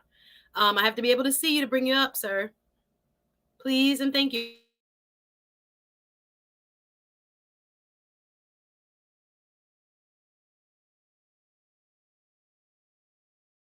All right. Thank you. Just talking ish. All right. So we have Kristi Yamaguchi. Kristi Yamaguchi. Well, you're not going to stay up, sir. We'll have to see your face. Hello. Where you? Well, hello. Just talking ish. You got to stay on camera. You driving? Just be careful. I can't hear you. I'm going to add you, bro. But please and thank you. Stay on. Thank you. Thank you. What you got to say? How you doing? Hey, what's up? I ain't know I had to stay on camera the whole time, though. But you looking good, though. What's up? I appreciate it. I'm a little rough right now, but I'm just hearing the conversation, hearing the combo. Just wanted to join in. First off, shout out to you. Thank you. Being a fellow Atlanta native, you can't take my boy the lead out like that, man. You was going hard and talking about the fedora and everything, talking about he looking like a tourist. He speak that Spanish, so he felt at home. That's the second home probably, I guess. Listen, first of all, my first question was why he went way down there. He must be looking for the mommies. You looking for the mommies? I was the like, senoritas, yeah. He done skipped the whole of like Afro-Caribbean Miami, like all of it. It's straight to Little Havana. I was like, wait a minute. I could understand maybe Lee does not know Miami that well. But I'm like, bruh, you missed like all the culture, bruh. It's so many parts of Miami. And you in Little Havana with the fedoras at the domino table. I was like, I'm watching the live like, okay. He ain't hit your girl up. He didn't let me know nothing. I was like, but you know what I'm saying? Just like if somebody want to see you, they're not going to make a plan. That's what y'all say. Y'all will make the plan. Just saying. True. But I didn't get no invite, so I thought he had other business to tend to, if you know what I'm saying. I didn't want to, rain on the man parade. That's why I was like, well, he is in town. Maybe he got other business to tend to. Yes, keep your eyes on the road. Yeah, keep your eyes. You can go off camera if you want. You can go off camera if you want. I don't want you to be in no problems. All right. You can be careful, please. Yeah, and I know that you're real, so please be careful. Thank you. Oh, So dang. yeah, so TLA, I don't know what TLA on. He knew he was coming to Miami. He didn't drop not a no, not nothing, and then I just see his life with you guys. It hit you with that. I'm in the neighborhood. I was in your side of town.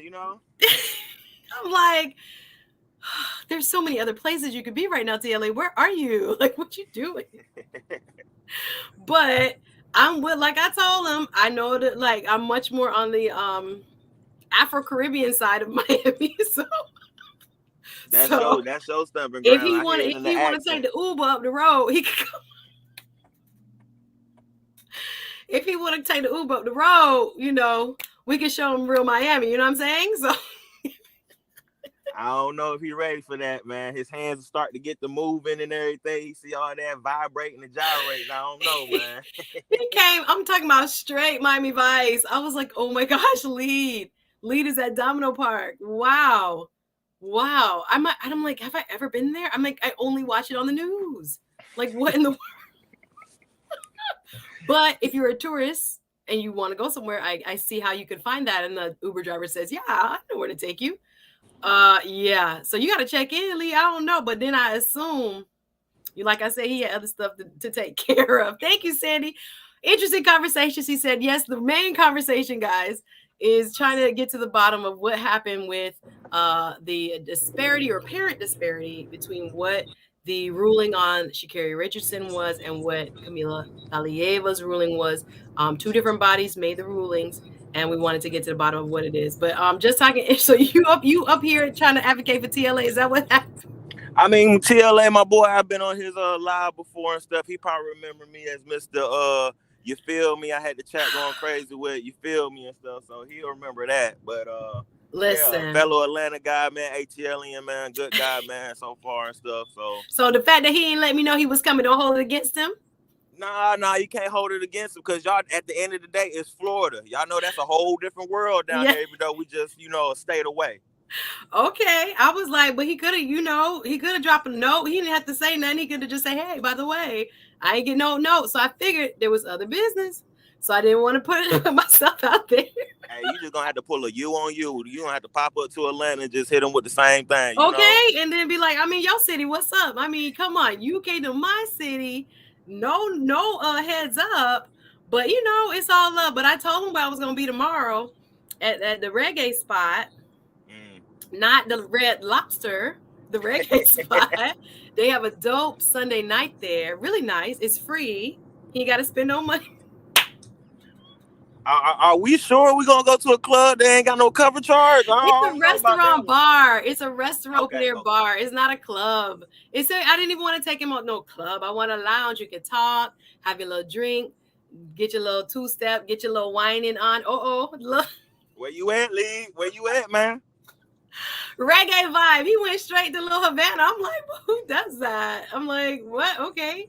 Different strokes, different folks. But I'm like, we up here. What you do? Exactly. What you doing? But Ebony say Mexico and DR his second home. This is true. So maybe that's where he feels comfortable. And La Mamacitas are his cup of tea. I don't know. But I was just like, Lee done went straight to the heart of Little Havana. He know them Mamacitas love when a brother from the States can speak that language, so Lee, and trust me, I just can tell Lee got the best game. Oh my goodness.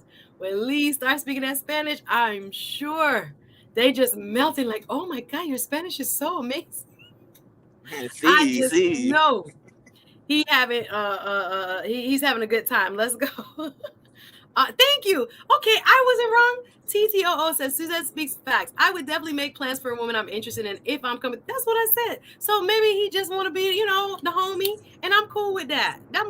He probably had other plans. You know what I'm saying? So I didn't want to make no assumptions because normally I just thought if a dude coming through and checking for you or at least want to hang out, whatever, not a lot of weight put on it. he would let you know. So I was surprised to see him on a live in Little Havana. I was surprised, you know. Yes, TLA. Well, you know, some chicks think that's kind of like creepy and stuff. You just pop it up and then, you know. So maybe he just wanted to let you know I'm here, and then going off of what you know, saying off of that, off the response. So yes, we're gonna thank you.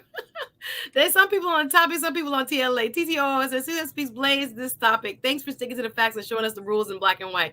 Thank you. You're very welcome. I'm hoping people enjoy that part of it. This way he also adds, don't do it. If a man can't spend money, they definitely are not a player. Miss Glow, talking about TLE. How we got the guidance and leadership? Hold on now. We gone too far. Uh-oh. My bad. You want to get back on topic then? It's a couple more we'll read before you go. Maybe he's scared of seeing. You know what? Maybe he can't handle the two-step in the reggae club. That's what you're trying. Ay. Oh my goodness gracious. I don't know what TLA waistline do. He too busy talking about the salsa and the merengue. Homie, you need to get that wine on, bruh. Loosen up that wine.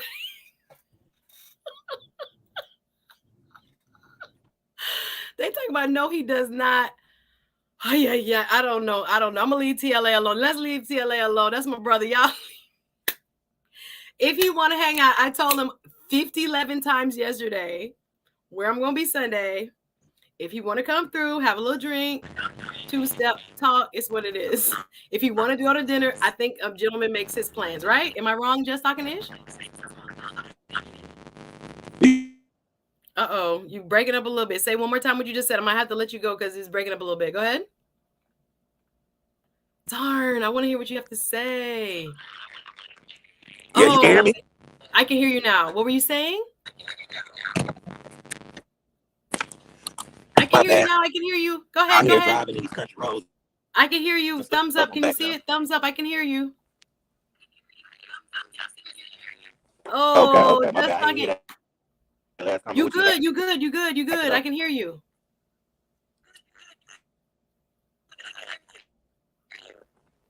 Oh, darn. I know you had something good to add. Oh, yeah, I hear you. Okay, my bad. Okay, go ahead.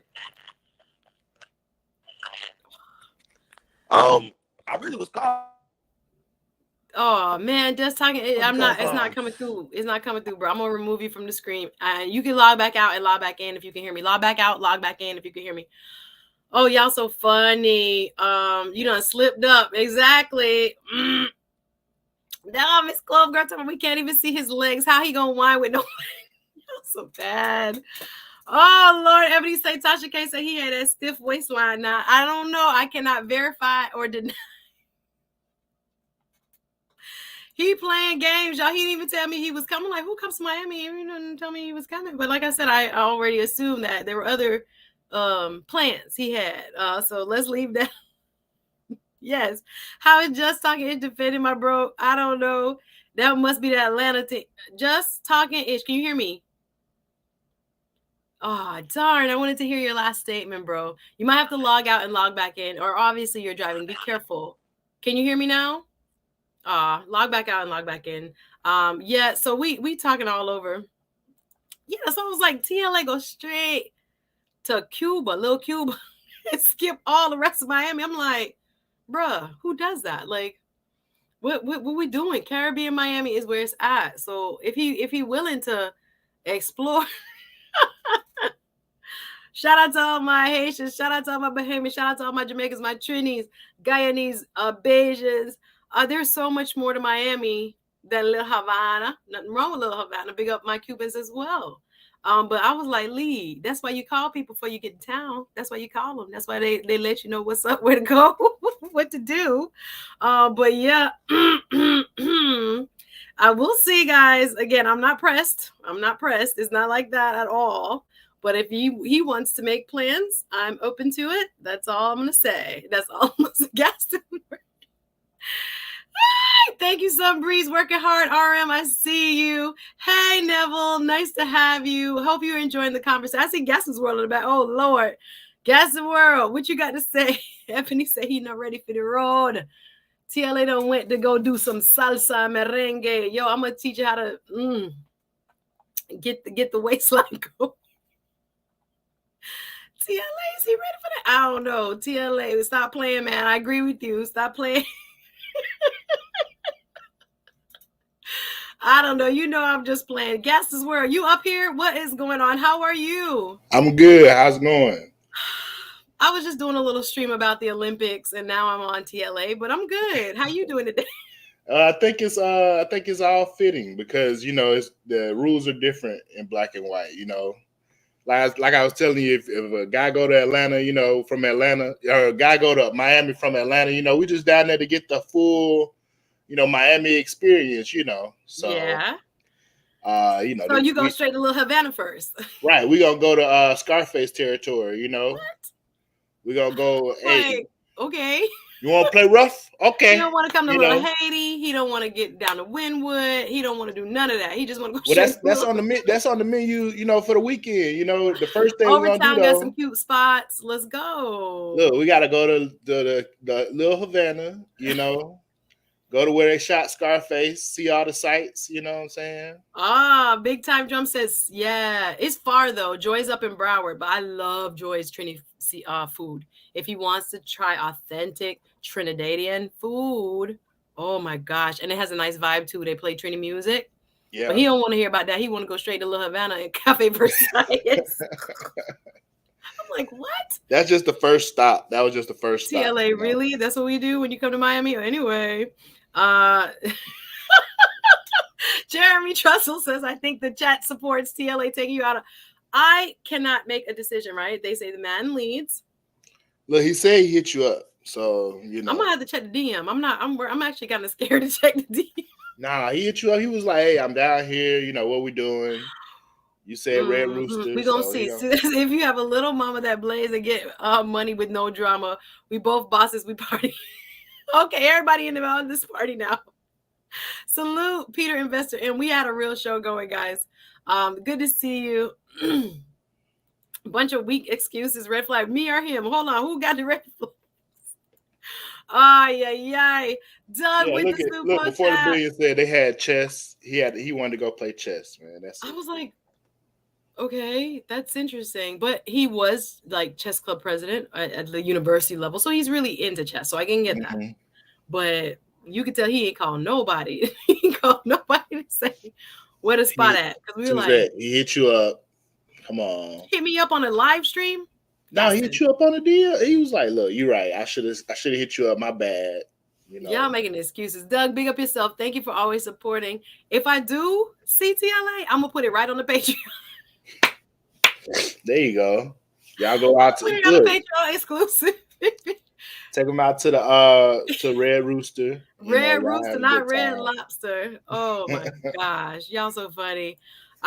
They had chess over there. That's why it was his first. Okay, I get it. He's down. It goes down a DM. I'm scared. I'm not sure what it goes down as. Yes, thank you. I'm not the only one. Thank you, Miss Globe. Girl says, yes, TLA has to come through properly. Hello. I know he's a Southern gentleman, so I wouldn't expect anything less. Hello. Right. Yeah. We said, don't do it. What? Y'all very strong with your opinions.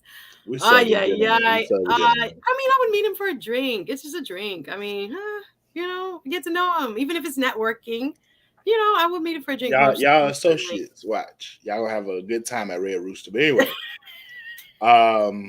so I think that this whole situation with Shakiri and Camila, I think is really telling of how to and then Russia has a history of doping and stuff like that. If you look back at their track record when it comes to their athletes competing, and this just shows they don't really care what age their athletes are to enter into sport, illegally. And it's just kind of telling of their whole, they got a lot of stuff going on in Russia right now. So I know we can't even go on that geopolitical.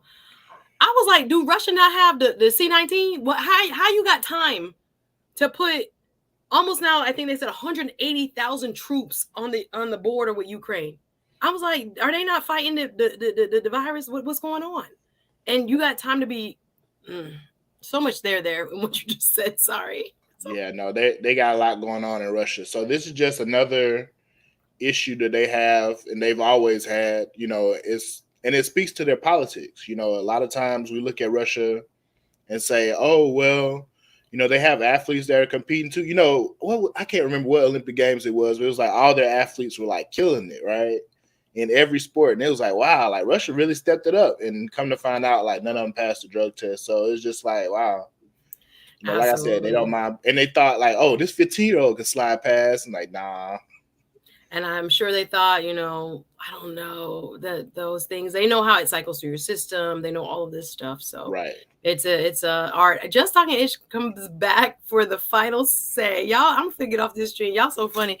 I hope we can hear you now. You can unmute Just Talking Ish. What how you got doing? to say? I can hear you now. Tell me what your thoughts are. Okay, so just, you know, the quick little spill since the end about the whole Olympic thing. Yes. They can hide behind the whole she's 15, she didn't know what she was taking and everything. And I get what you're saying, that she's 15, she's a child in the United States. Now, if you go into the European countries, 15, you got a lot more rights and, you know, adult rights in those countries. You're able to drink. You know, we're going to say, you know, certain activities are legal for them to partake in with adults and stuff. So it's a different, you know, culture thing and stuff. But really what it is racism. And I hate to say that, but it is what it is. Because ask yourself this. If that was a 15-year-old young black girl from America, would she have got the same, you know, leniency? When they sat here and said that, oh, she's only 15, she didn't know what was going on. Well, we know in America that black kids are perceived older than what they are by authority figures and authority entities. So with that being said, like, yes, it's they try to compare it to Shakiri Richardson and stuff, which I believe was wrong and stuff as well, because like they're talking about marijuana and they talking about performance enhancing drugs. One can argue one would hinder you in your performance and the other one would enhance your performance. So with that being said right there and stuff, just by them like, and it's not over with yet because the parents and the trainers could still receive, you know, punishments and other, you know, once the investigation is it's still open. It's still open case. Yeah, absolutely. It's still an open case. But just for the simple fact that if she would have placed and it wasn't going to be no medal ceremony, that lets you know right there something wasn't right. And she was also favored to come in to win the gold just for the simple fact of what she was able to some move or something like that. Y'all talking about the quad or something like that? At the Olympics. Yes. One last thing, because I know I'm probably saying things that everybody already said already. That's okay. Go ahead. I want you guys to also remember, it was this I can't remember her name for the life of me, but it was like in the early 90s or maybe the mid 90s. It was a black woman from France.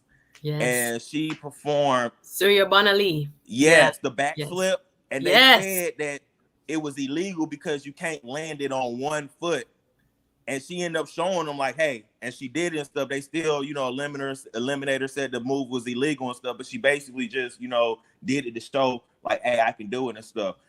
We don't see a lot of people of our skin tone in that field, in that sport. And it's a reason for that. It's expensive. Also on top of that, they don't have skating rinks and ice skating rinks in these black areas and stuff, you know? So it's certain sports like skating, lacrosse, polo that we don't get a chance to perform in. And let's just be honest. Every time they kept us out of a sports, once we get in, we break the doors, we break the barriers. Look at Tiger Woods, look at Serena Williams, look at Simone Biles. They changed the rules, they changed the courses to keep us from, you know, hey, we can't have another one of those break through and stuff. So we can sit here and they could talk about drug testing and this, that, and the third, and parents and parental advisory and all that stuff. But at the end of the day, anybody that knows what's going on and got somewhat of common sense can think for themselves, they understand what it is. If she was a black girl from America, she would have not been able to compete. They would have ridiculed her just like they did Shakiri Richardson. So, well, I agree with some points, and I'm grateful that you came back to share your opinions and many in the chat. Let me go ahead and just check the chat before you go, just to see what folks. Hey, good to see you, Big Vaughn. Nice to see you.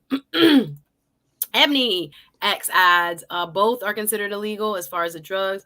The EBH Black Show says, come on, a 15-year-old is impressionable and her coaches can easily manipulate her, his or her opinion. Okay, thank you for sharing.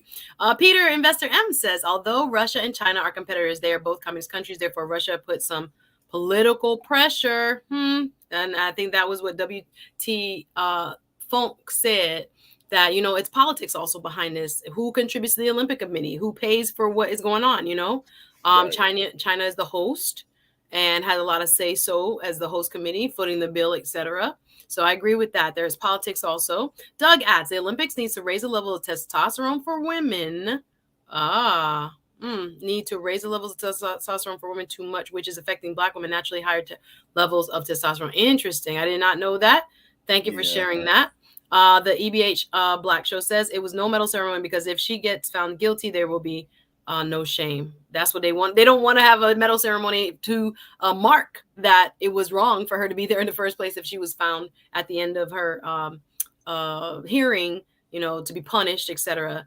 Yes, so your Bonali, I remember her. Andrew in the building, one. Some of us are given a pass while others get the book thrown at them, says Andrew. We are never judged the same way in this country or the world. I think he's referring to melanated people.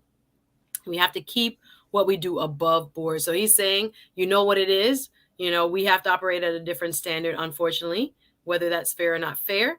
But we understand, unfortunately, that there may be bias implicit in the process, implicit in all kinds of stages of competition. So I hear you. Thank you for that super chat. Thank you for your opinion. Hit the like button, y'all. What would you say to some of those comments? Just talking ish. Thank you again for sharing what you had to say. What would you say to, for example, Mr. Walker saying, listen, we know what it is. We know that the game ain't fair. Kind of agrees with you that if this had been a Black or melanated young lady, would she probably be there competing? No. So he's saying we got to do it even better. Oh man, that there's that be 5 times better. Exactly. That we've all heard. Melanated people are always told, well, you got to be better. Why? I mean, I totally agree with them and stuff. Yeah. Like any of the athletes that you speak to that step into these sports that's predominantly, you know, ran by others that's non-melanated. Yes. They understand what they're getting into. If you talk to any Black professional hockey player, they'll tell you, oh, it's not just on the court with the players or in the locker room. It's the referees, it's the agents, it's the front office, it's the parties that they go to, and they blatantly wearing blackface or doing these minstrel shows and stuff in front of them. So they understand what they're getting into. But at the same time, the problem that I have is once that person speaks up about it and stuff, and he may not talk like the typical person from the Black community, or he may not carry himself in the typical way in the Black community, or he might be dating outside of the Black community. I hate when our people say, well, you know what you got into when you got into that space, or, well, look at him. He ain't no real brother. He dating no, a non-melanated woman and stuff. Yeah. So that's the problem right there. Again, it's ways to keep us separated. It's divisive tools and stuff. So with all that being said, at the end of the day, like, not to get off subject, but I seen like a stream of TikToks responding back to when this white dude was just going off on Candace Owens. Now, I don't agree with a lot of things Candace Owens say, but at the end of the day, she's still a Black woman. And even though she don't talk or sound like us or carry herself the same way and stuff, ultimately she either experienced or is going to experience some of the same things we have as a people and stuff. Right. So, I mean, at the end of the day, I get it. And I also agree with that other comment when they said they need to raise the testosterone level for the women and stuff, because it's women in Africa, Black women from America that can't even compete because naturally they're producing more testosterone than, you know, what the Olympics is at allowed. Oh, I'm thinking about that young lady. The conversation is, they need to change the system. The system is too outdated and it's old. We're going by rules that was created in the 30s, 40s, and 50s. Yeah. When it was okay to call certain other groups second-class citizens. Yeah. So, yeah, I'm thinking about the South African runner. I'm looking at her face and I can't think of her name. Caster Semenya, and others like her who have naturally high testosterone. Yeah, there is a lot of it's like, especially when you're in that small percentage, like the rules that are blanketed for everyone else don't really like apply to you. And I don't know that they have done a good enough job to research and understand and be inclusive to people who don't fit the quote unquote normal spectrum. It's interesting. It's an interesting argument. I believe they do the research and know this. I just believe that we're saying they know, they just trying to make sure they keep them out of the competition. Exactly, because just think about I'm giving them the benefit of the doubt. I'm like, maybe they don't know, maybe they think, maybe they know. You're like, they know. That's the good Andrew person in you, though. That's the good in you. You feel me? You still seeing the positive and everything. Me, I'm a little bit more You're hardened, like, you know. They know they gonna keep the sisters out. I hear you. So I mean, you look at Serena Williams, look at Simone Biles. Like, for example, Simone Biles, she did moves that they didn't even think were physically possible. Yeah. And what do they do? Okay, count nobody her off else for doing them. right here. They created the Simone Biles rules and stuff, you know? Yeah. So Serena Williams, you see all the scrutiny that her and Venus went through from the time they was teenagers up until now in 2022. Yeah. You know, look at Tiger Woods. When he got in and started dominating the PGA Tour, they start making the courses even more difficult. Because they're like, okay, what we're going to do is we're not going to let another melanated person come in, because now we're talking about a sport that you're paid off for sponsorships. Yeah. So now you can get all those big main corporate sponsorships, and then you can get the black smaller ones as well too. Yeah. And now you talk about someone who can become filthy rich off of a sport that they don't even want him in or want that individual in. It's a sad state of affairs. There are many that would agree with you in terms of looking at it from almost like a global macro perspective of there being many who subscribe to an agenda where it is a non-inclusive kind of exclusionary, old boys club for various sports. I mean, even at the show I just did with the NFL, talking a little bit more about Brian Flores. I'm not going to digress too much here. Yeah, I mean, there's lip service, and then there's actual, will to change. And I think if any of these larger sporting leagues, etc., wanted to change, they would have already done so. Do you get what I'm saying? Like, exactly. They have the money, they have the will, but it makes people nervous. I saw a comment by Andrew. I'm going to bring it back up. But yeah, people are not always comfortable with the superhero looking a certain way. And that's not everyone. But there is an argument that can be made that unfortunately, that bias, that fear, as Andrew puts it here, his comment says some people can change sexes and be allowed to compete against other people. Is that who are of that sex naturally? When people are born with conditions, they are held more accountable. And then he also added previously, they fear Black Planet. His words: "We will always stand out in whatever we do. We cannot help it. We will always excel. We have to keep up and maintain a standard within our group." I hear you. The EBH Black Show adds raising testosterone, the testosterone to high can possibly allow trans women or lower theirs to compete. It's a slippery slope. I hear you. What is normal test? Are y'all going? That could actually be a whole nother show. Hit the like button, says Sunbreeze. Thank you so much. Peter Investor M says it's not just the performance enhancing substance, but also the uniform design. Wow, what we wear, i.e., U.S. swimmer design was banned at one point. Swimwear, yeah, even that. Like people would talk about the volleyball outfits. Lord God, I could not play volleyball at the Olympics because the beach. I guess, and I have you up here. I want you to get back in the conversation. I'm sorry. Beach volleyball. Some of the even the gymnastics, they had to change some of those outfits from the high cut. Hello, these were children. High cut leotards to things that are more what I consider more appropriate. Apparently, other people, especially in the 80s and 90s, thought it was different, and children were sexualized by a lot of what they wore in sports. So yeah, when we get even to that, I think there is a slow moving ship that, you know, some people want to turn and others don't. Some people want to turn. Yeah. RM says I would fall out if I was on those beaches in them clothes. Yeah, let me hear what you have to say, Gaston's World. Sorry, let me get you involved. What do you have to say about what's being said? Well, yeah, I think it's just kind of almost it's sad to say that it's almost cut and dry that it'll just never be the same for us, right? Like it's like we're always going to be subject to these different rules, different experiences because of the color of our skin.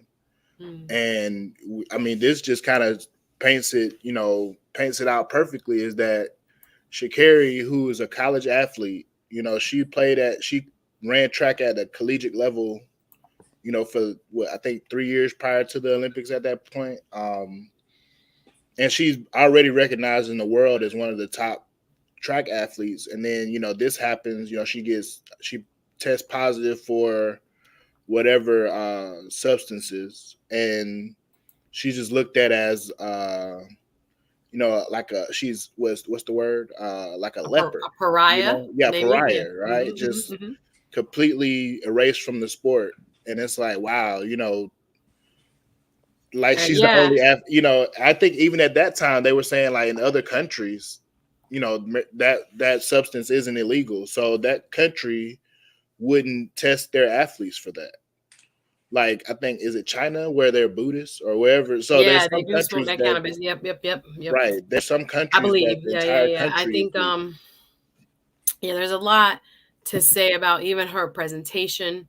Her hair being that, you know, fiery orange locks, right, and the nails and the But eyelash. what Michael Phelps tested positive for yeah, you cannabis, didn't right? see nothing about no money.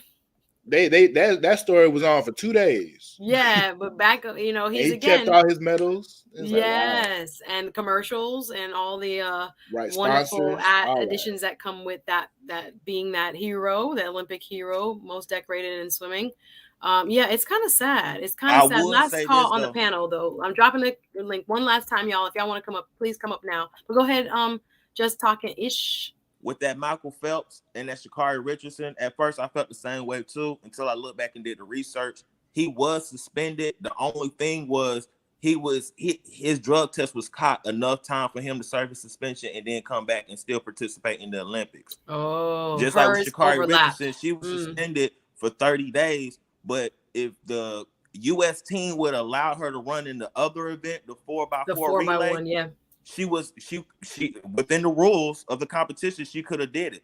But because, again, we go back to the appearance, how certain people are off-put about that type of person having success on the main stage. Let's talk about the Olympics is one of the sports that every country tunes in for. And now we're going to sit here and show America that has a history against these certain type of people. We're going to put them on the platform to show the world like, hey, they are really great.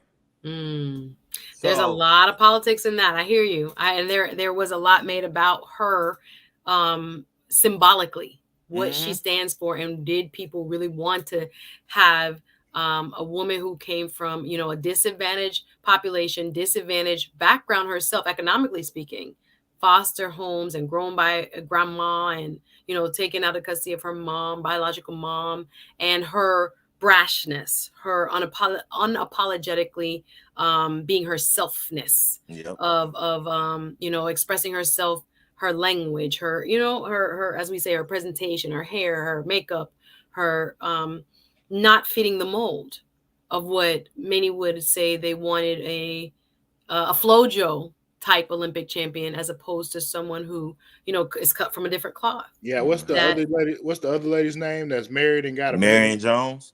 Yeah. Is that no, Allison Felix. Allison Fields. Yeah. Allison Felix. Allison fits more of the mold because she is a teacher, I think, by training. She's married. She has her kid. I think she played into a more wholesome image, if that makes sense. But look how they did her, though. Look how they ultimately did her at the end. Oh yeah. And they still were like, oh, you had a baby? Her. She had to go and create her own shoe company and stuff, or her own athletic brand company.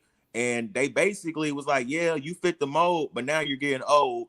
And now this, you know, younger thing right here. Like, a lot of people didn't see when Stephen A. had her on that late night talk show with Alex and Felix, and they kind of took shots at Shakiri Richardson, and then people got mad at Shakiri Richardson where she responded. Where I'm a former athlete, and I know that as an athlete, we're always competitive. So we don't forget stuff. So when she got her chance to go up there and seem like, hey, this girl basically pretty much replaced me and became the face of Nike women's track. And now they gave me the boot and stuff. Yeah, I'm gonna take my dig. And even though she did it in a nice way, like, well, if I was Sha'carri, I'll focus on this and I'll do that or whatnot and stuff. Like, real know what's real is and stuff, you know? Yeah. And again, I think Allison had to be politically correct in that moment. I don't think what else could she have said? You know what I'm saying? Like, I wouldn't even answer the question. This is my but you had to. I'm telling you. Why are we Allison talking Felix. about it again? That goes back. Remember when we was talking about on the last live I was on here with you with the Joe Rogan, and we were talking about the boule. Yeah. Like, you can see with the boule, they was going into action when it came to Shakiri Richardson. But with Michael Phelps or with this Camilla chick, they not really, saying anything. Speaking stuff, up, because of her, I guess, caste, some would argue. Yeah, but also those cultures stick together, and you just can't come out and just speak reckless about that culture, no matter if they're right or wrong, because it's repercussion. Versus us as a Black culture, they can just talk about us all the time, and there's no repercussions.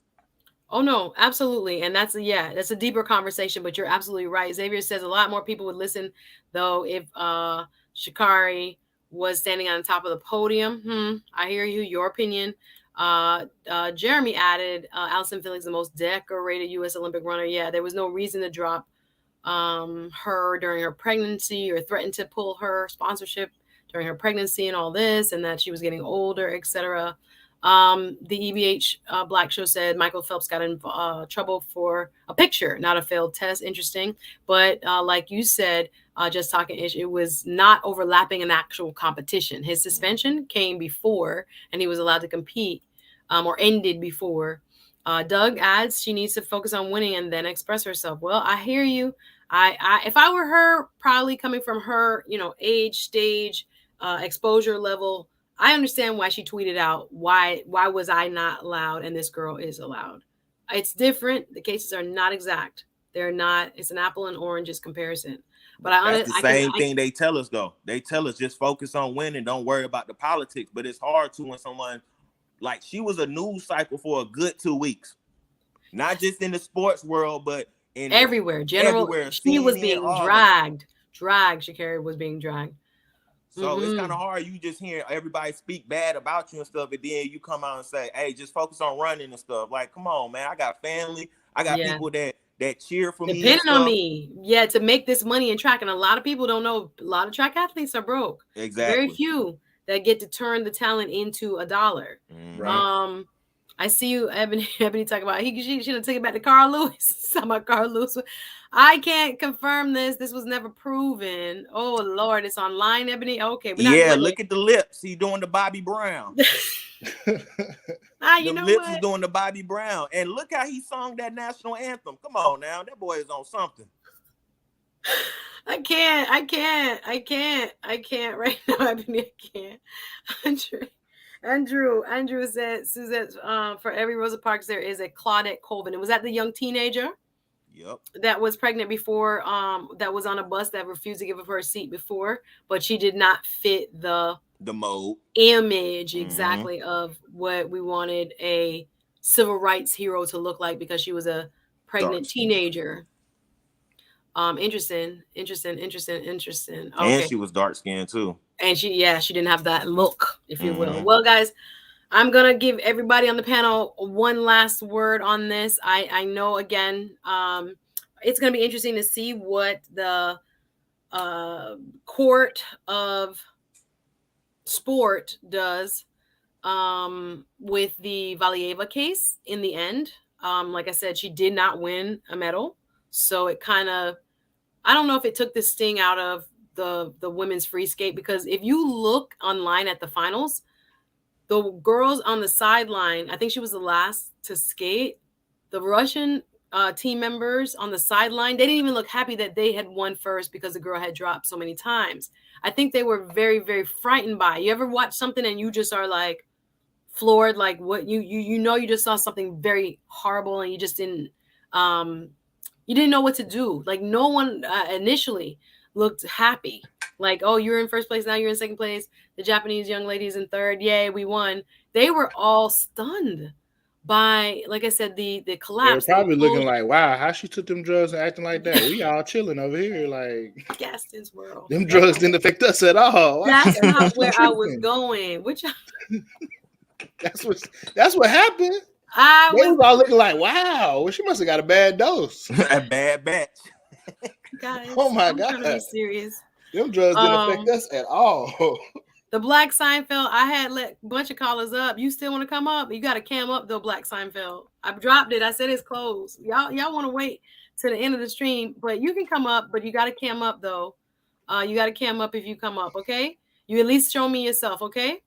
All right, Miss Globe Girl says Shakari started to get arrogant though, which turned a lot of people off. Then she started in on the Jamaicans. Oh Lord. So that turned people off. Oh my goodness. This, I don't want to rehash her whole ordeal. But yeah, there was some personality differences, I think, than what maybe sponsors wanted. I think she was good because she brought that hype again. She brought the glam. You know, it was somebody who would talk almost like a Muhammad Ali, not on that same iconic level, but just in terms of that talk game. Talk smack, talk mess. You know, it builds up the sport. Exactly. People paid attention more. When the last time you watched a U.S. track finals? Because no one really had been, because there was no more. Who was it? Michael Johnson's. Jamaica was showing out, man. Yeah, if you looked at the times, though, the Jamaican girls, time-wise, were beating her time-wise, even though she was winning over here. You know, Suzette. No, I was looking at the times. I was like, well, she won the race, but her time was this. You know, this and the time for the winner was lower. So we'll just put that out there.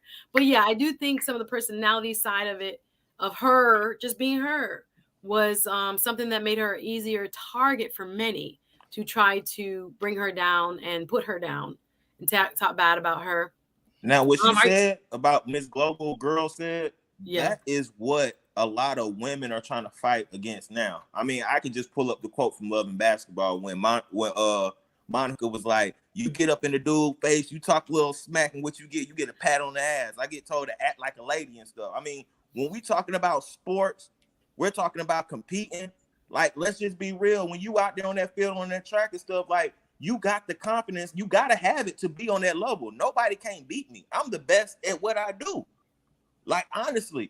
Yeah. So why should she have to act humble, so to speak, and ladylike? That's not what we're doing here. It's sports. Exactly. So I hear you. I mean, look at Muhammad Ali. Back then, they didn't like when he did all that talking and stuff. And no, they hated him too. Talking. It later on, decades later, they highlighted it because they realized, oh snap, we on the wrong side of history on this. Let's change it up.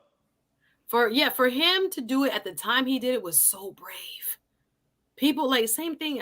Now we have them as heroes. Muhammad Ali, Martin Luther King. These people at the time, majority culture hated them. Like hated them. Even our culture. Nice. Yeah, we were like, who we think we are? He is to be speaking like this and to bring that type of attention to himself, and that he was like speaking out about Black and proudness and all that. And they think we all look alike. Imagine a guy who looked like Martin Luther King. He probably was like, man, nah, I'm not him, man. Like, he probably went to work. Hey, Martin, like, no, my name. Well, they in the comments talking about if she would have beat the Jamaican. Hold on now, Ebony, come on. Talking about she's arrogant and this. I don't have no opinion on that. Xavier asked, there should be or suggests there should be an age limit. After all, isn't there a Junior Olympics? Interesting. So y'all think the 15-year is too young? No. What do you mean? To compete, like seeing how she just, unfolded, how the finals unfolded and how she folded in her final free skate and fell 4 times and all that. People were like, it's too much pressure for a kid. Should there be an age limit? No, because look at athletes. I mean, if you're going to compete at the highest level, I mean, because they have Junior Olympics. So if she wanted to compete in the Junior Olympics, she could have signed up for that. Yeah. But if she signed up to compete with, at that level, that's like when Serena, competed against the girl who was like number 1 in the world and lost. And everybody was like, "Oh, how she lose?" She was talking about she was like 14 years old or 15 at the time.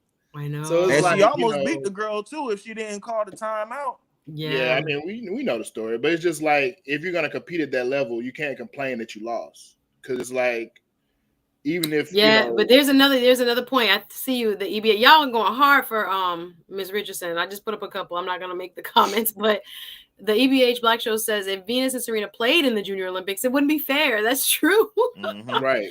And that's what they were saying. Folks. The other people's children wouldn't even have a chance because that's of what they their were saying level, about their their competition level. at the time. Like they don't want to, they can't play in juniors because they would just wipe through their competition. Everybody would say, "Oh, they're bullies. They're beating up everybody." Exactly. You can't win. You can't win. You're actually advanced enough to play with adults, but then people are going to say, are you too young? And then if you play with the kids, everybody's going to gang up on you and say that's not fair, et cetera, et cetera. But final thoughts. I don't know if, we would be having a different discussion, obviously, if she won. Valieva actually medaled. Right. But I don't know. Maybe she didn't even want. I was like, did this kid throw this away? No, guilty conscience. Guilty conscience.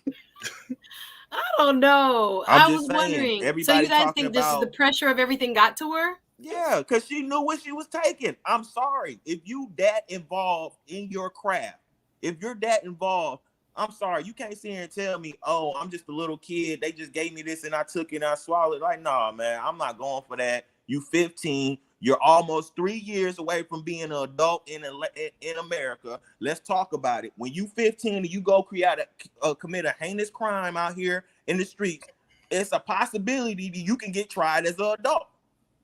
Let's talk about it. Like Dave Chappelle said, how young and how old this 15 really is. Yeah, it depends. And again, in the juvenile justice system, an African-American male at 15 is thought of as an adult.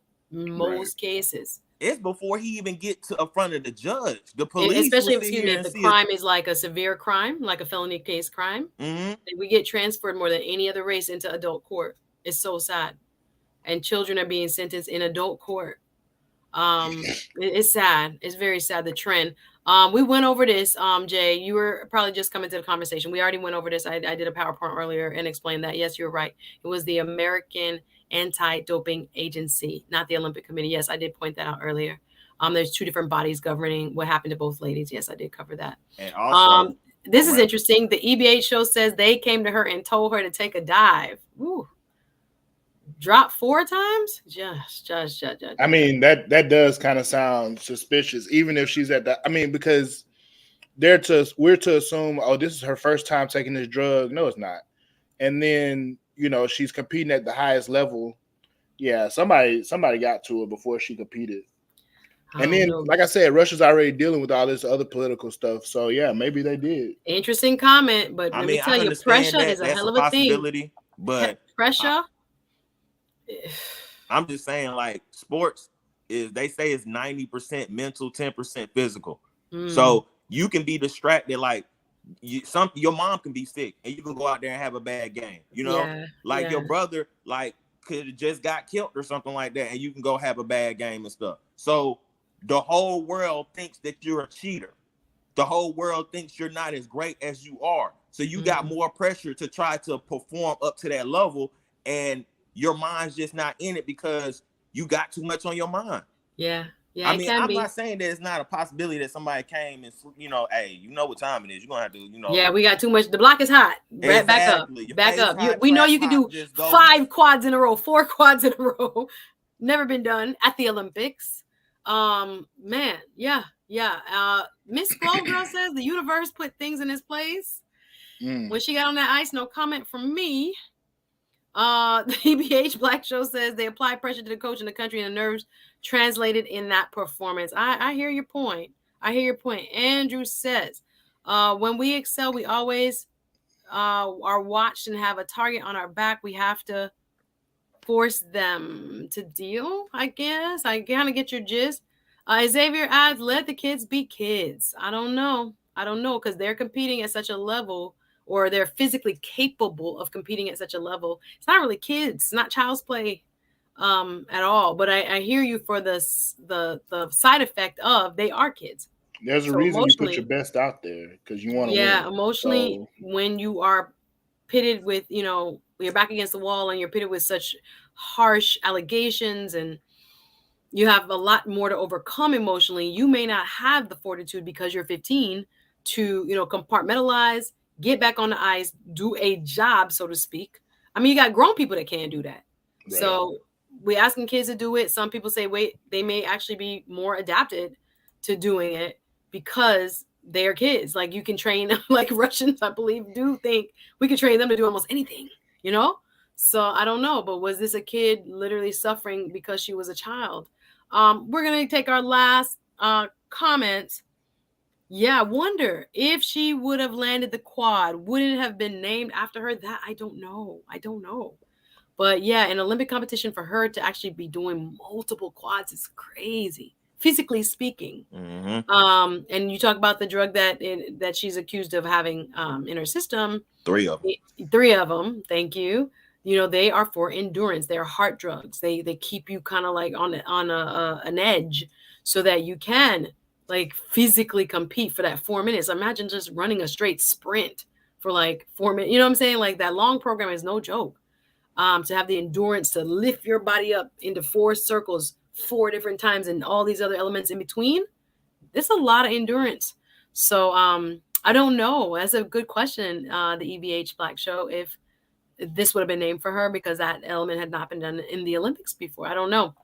But my final thought is I'm with this Chrissy Yamaguchi. I like this, what she's trying to say in that last part of this statement that she gave to people.com, where she says, as an athlete, you take an Olympic oath, and it's all about coming together and competing fairly without doping. It's about sportsmanship. I took that oath to heart, and you want to see an even playing field for everyone out there. And right now it was not. That she gave this prior to Thursday's final. So I'm going to let the gentlemen finish their final thoughts. And thank you guys for being a part of the conversation. What say you guys? What do you think should happen in the future if this comes up? Should an open case, a pending case like this be allowed to compete as was allowed for Camila? Or should any positive test preclude you from a competition, even if you've already been, participating in the competition day one, if you will, kind of under her circumstances? What do you think should happen in the future, guys, if this ever occurs again? I believe in the future, for us to talk about that, the conversation, the action that needs to take place first is that the committee needs to change the stipulations to the drug testing. I mean, we see so many other different leagues, get lax on the testing for marijuana or THC, because they understand that, the birth behind marijuana and the propaganda behind it was racial. And they just took that racial component and just kept rolling on until now. You look up and now it's like, okay, well, half the country legalized it. The other world don't even see it as, like, most of the world don't even see it as a major, crime or a major thing and stuff, so. And our white brothers and sisters use it too. All the time. Just saying. We're locked up and prosecuted numbers double the amount that they are, So I just feel like we're looking at the problem, and it's the wrong problem. The problem is the entity and not the individuals, because we're always going to end up having this problem, being that technology is so advanced now. Like, the doping agency are really working on some reactionary stuff. The only time that something, how can I put this? The only way that they can really react, do something, if someone goes and breaks or finds a loophole within their testing and stuff, and then they're, okay, well, from this moment on, this is what we're going to do. I think that they just need to go, and how they focus on new bills and new laws and all that, take that same energy and focus on how can we fix this drug testing problem. Because like you said, it's not just Shakiri, it's not just Camilla. We can go down the list of all these former great Olympians that has later on either went to jail went and testified about it or has been shunned for it and stuff. So I think that going forward, that's what we need to look at. We need to look at the test and not the people that's taking the test. I hear you. Well said. Well, I want to thank you. Miss AKA Lady gave a wonderful super chat to end the conversation. But I want to thank my guest here. Fantastic insight. Thank you for sharing your opinion. Just talking ish. Was on the road driving. We had to tell you, please take your time. Came off, came back on, but ended with some powerful points there. Thank you. Thank you so much for joining me in today's conversation. You are welcome up anytime. And I really enjoyed listening to your thoughts today. All right. Thank you so much. You have a wonderful, blessed day and keep doing that wonderful work you're doing. Stay positive. Thank you. It's my pleasure. It's my pleasure. It's my pleasure. Again, thank you to Miss AKA Lady, one of my Patreon members. I told y'all if I do end up seeing TLA in Miami, it's going to be on Patreon. Guess that I can't even start. Guess that I can't even start. Your final thoughts. If this happens again, what do we do? I thank you for coming through. Chicago Rilla said it was the U.S. Olympic Committee that sat her down. I did mention that before. We went over the facts at the beginning. Had she competed in the Olympics, the IOC would have done the same thing. It would be the CA Court of Sport.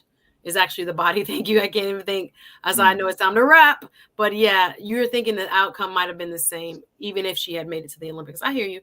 But thank you again, Miss AKA Lady, for the fantastic super chat. No comment. Just love. Always supportive. Thank you so much. Patreon will have a couple behind the scenes videos I'm doing, and then I'll probably go live next Saturday. I'll keep the date in mind for Patreon, and we're gonna have a special guest coming up soon. Dr. Thunder will be Patreon only. And again, to that community, thank you so much for all your support. Ebony X also with the super chat. Fantastic insight, my love. Always enjoy having you in the comments, bringing the heat and expressing yourself. And love having you and enjoy reading, your thoughts and input on the conversations that we have here on the SuzetteSpeaks show. So thank you for that. So Gadsden's World, what say you when it comes to the topic? What's going to happen in the future? Are we going to see any changes made, or is it what it is? Tell me your thoughts. I think that, it's just, sport is one of those things that's always going to be subjective, always, because the level of athlete changes over time. So the level of competition changes over time. So will we see something that's kind of set in stone from this is interaction or whatever? No. We won't, unfortunately, because things are just going to kind of keep moving along. And this young lady, will she be banned from sports? No, she won't, because if she recovers mentally, shoot. But go ahead. Well, that's the thing. They have a different regimen of like mental training in Russia, right? Some would say they're not as soft as we are here in the United States. And it shows, I remember it was Ivan Drago, right? He was like, if he dies, he dies, he was serious. Like, no, I know what you're saying. Yeah, it's different. But again, others would argue the child is still a child. A 15-year-old is still a 15-year-old, even though as Just Talking Ish mentioned, different parts of the world, what is considered age of maturity, and things like this is different. But I hear your point. You're saying their standard for how they are trained is different, mentally speaking. Understood. Right. And I think that because she wasn't, number 4, number 5 on their team, she was the top athlete in that sport on their team. They're definitely going to do what it takes to get her back into the arena of sport, because Russia, like I said, Russia has a history of wanting to be number 1 in the Olympics. For some reason, they think Olympics really says something politically to the rest of the world. So as long as they can about Russian greatness, it's a sense of pride for many countries. Countries. No, and as it should be, but it's like when it comes to political drama, Russia's always at the top of the food chain. It's like the way to get back at the U.S. We beat y'all. Right. They love when the medal count comes. We were looking at the medal count. Who got more medals? Who's better? Right. It's propaganda. I hear you. Look, we got more medals in this sport or whatever. And so it's just always something with Russia. And I don't think this by any stretch of the imagination is the end that we're going to hear from this.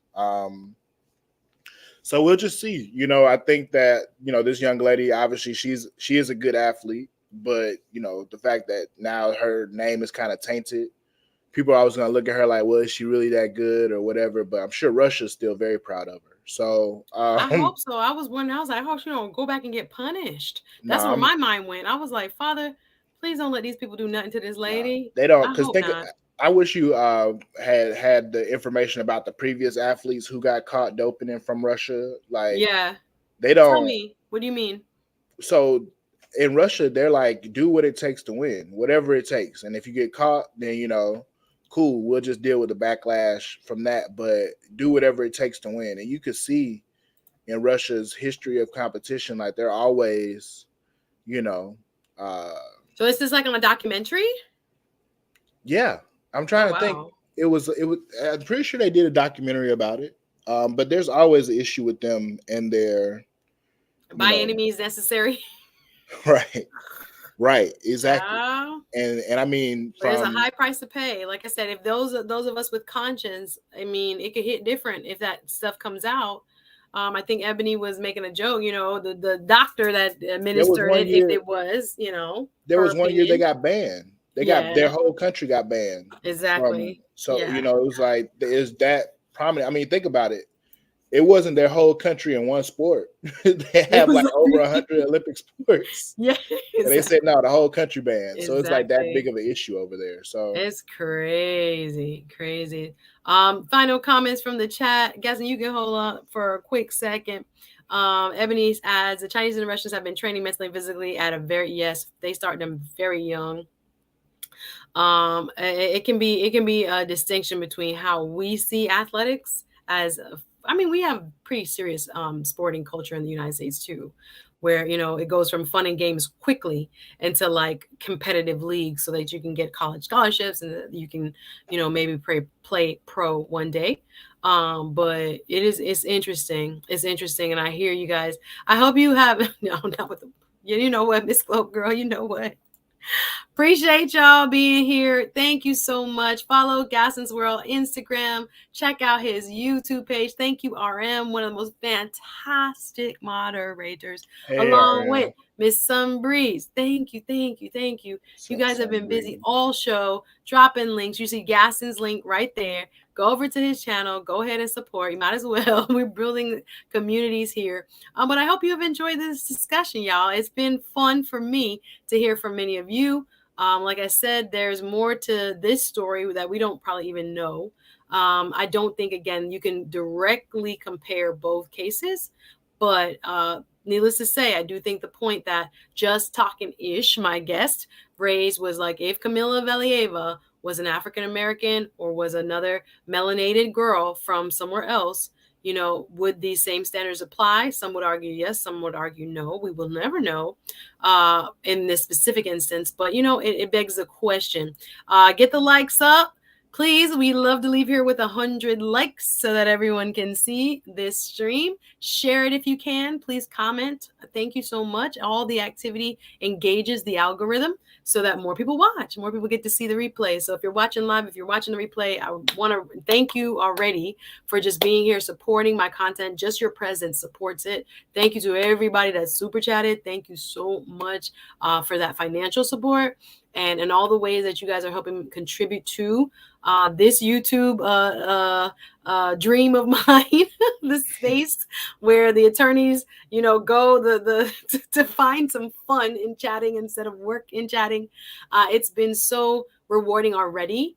And just to see there are so many of you that support and hold up my channel the way you do is just, I can't even thank you enough. And I really do appreciate whether you're watching on YouTube, whether you're watching on Facebook. Thank y'all for those of you who stop through, come through. Like I say, like, comment, share, give in any way. I am grateful for each and every one of you. You are all a part of my journey here. And I'm grateful so much to have you in my corner and to, seem like, people want actual food here on YouTube and provide some value to you in the way that I deliver, my stories, my shows. So appreciate y'all. I don't take it lightly. Thank you, Jeremy. Thank you so much for your super chat. Thank you for being here. And I hope y'all enjoyed the conversation. Before y'all leave, you know what to do. Hit the like button. Hit the like button on your way out. Again, like, comment, share. I hope you enjoyed. If you want to show love through a Cash App gift, there you go. SuzetteSpeaks, $, SuzetteSpeaks. Thanks so much to everyone who contributed in whatever way. Y'all know what it is. I hope I brightened your day and left you with some food for thought on this beautiful day. Anyway, enjoy the rest of your weekend. I hope to see you guys back live on Tuesday. All right. You guys have a happy Saturday. Keep safe. I see you. Thank you so much, RM. And thank you to all, I can't say thank you enough. Yeah, we're welcome. Oh, keeping it on point. Appreciate it. All right, y'all. Bye for now. See you soon. God bless each and every one of you. Take care. Thanks for watching.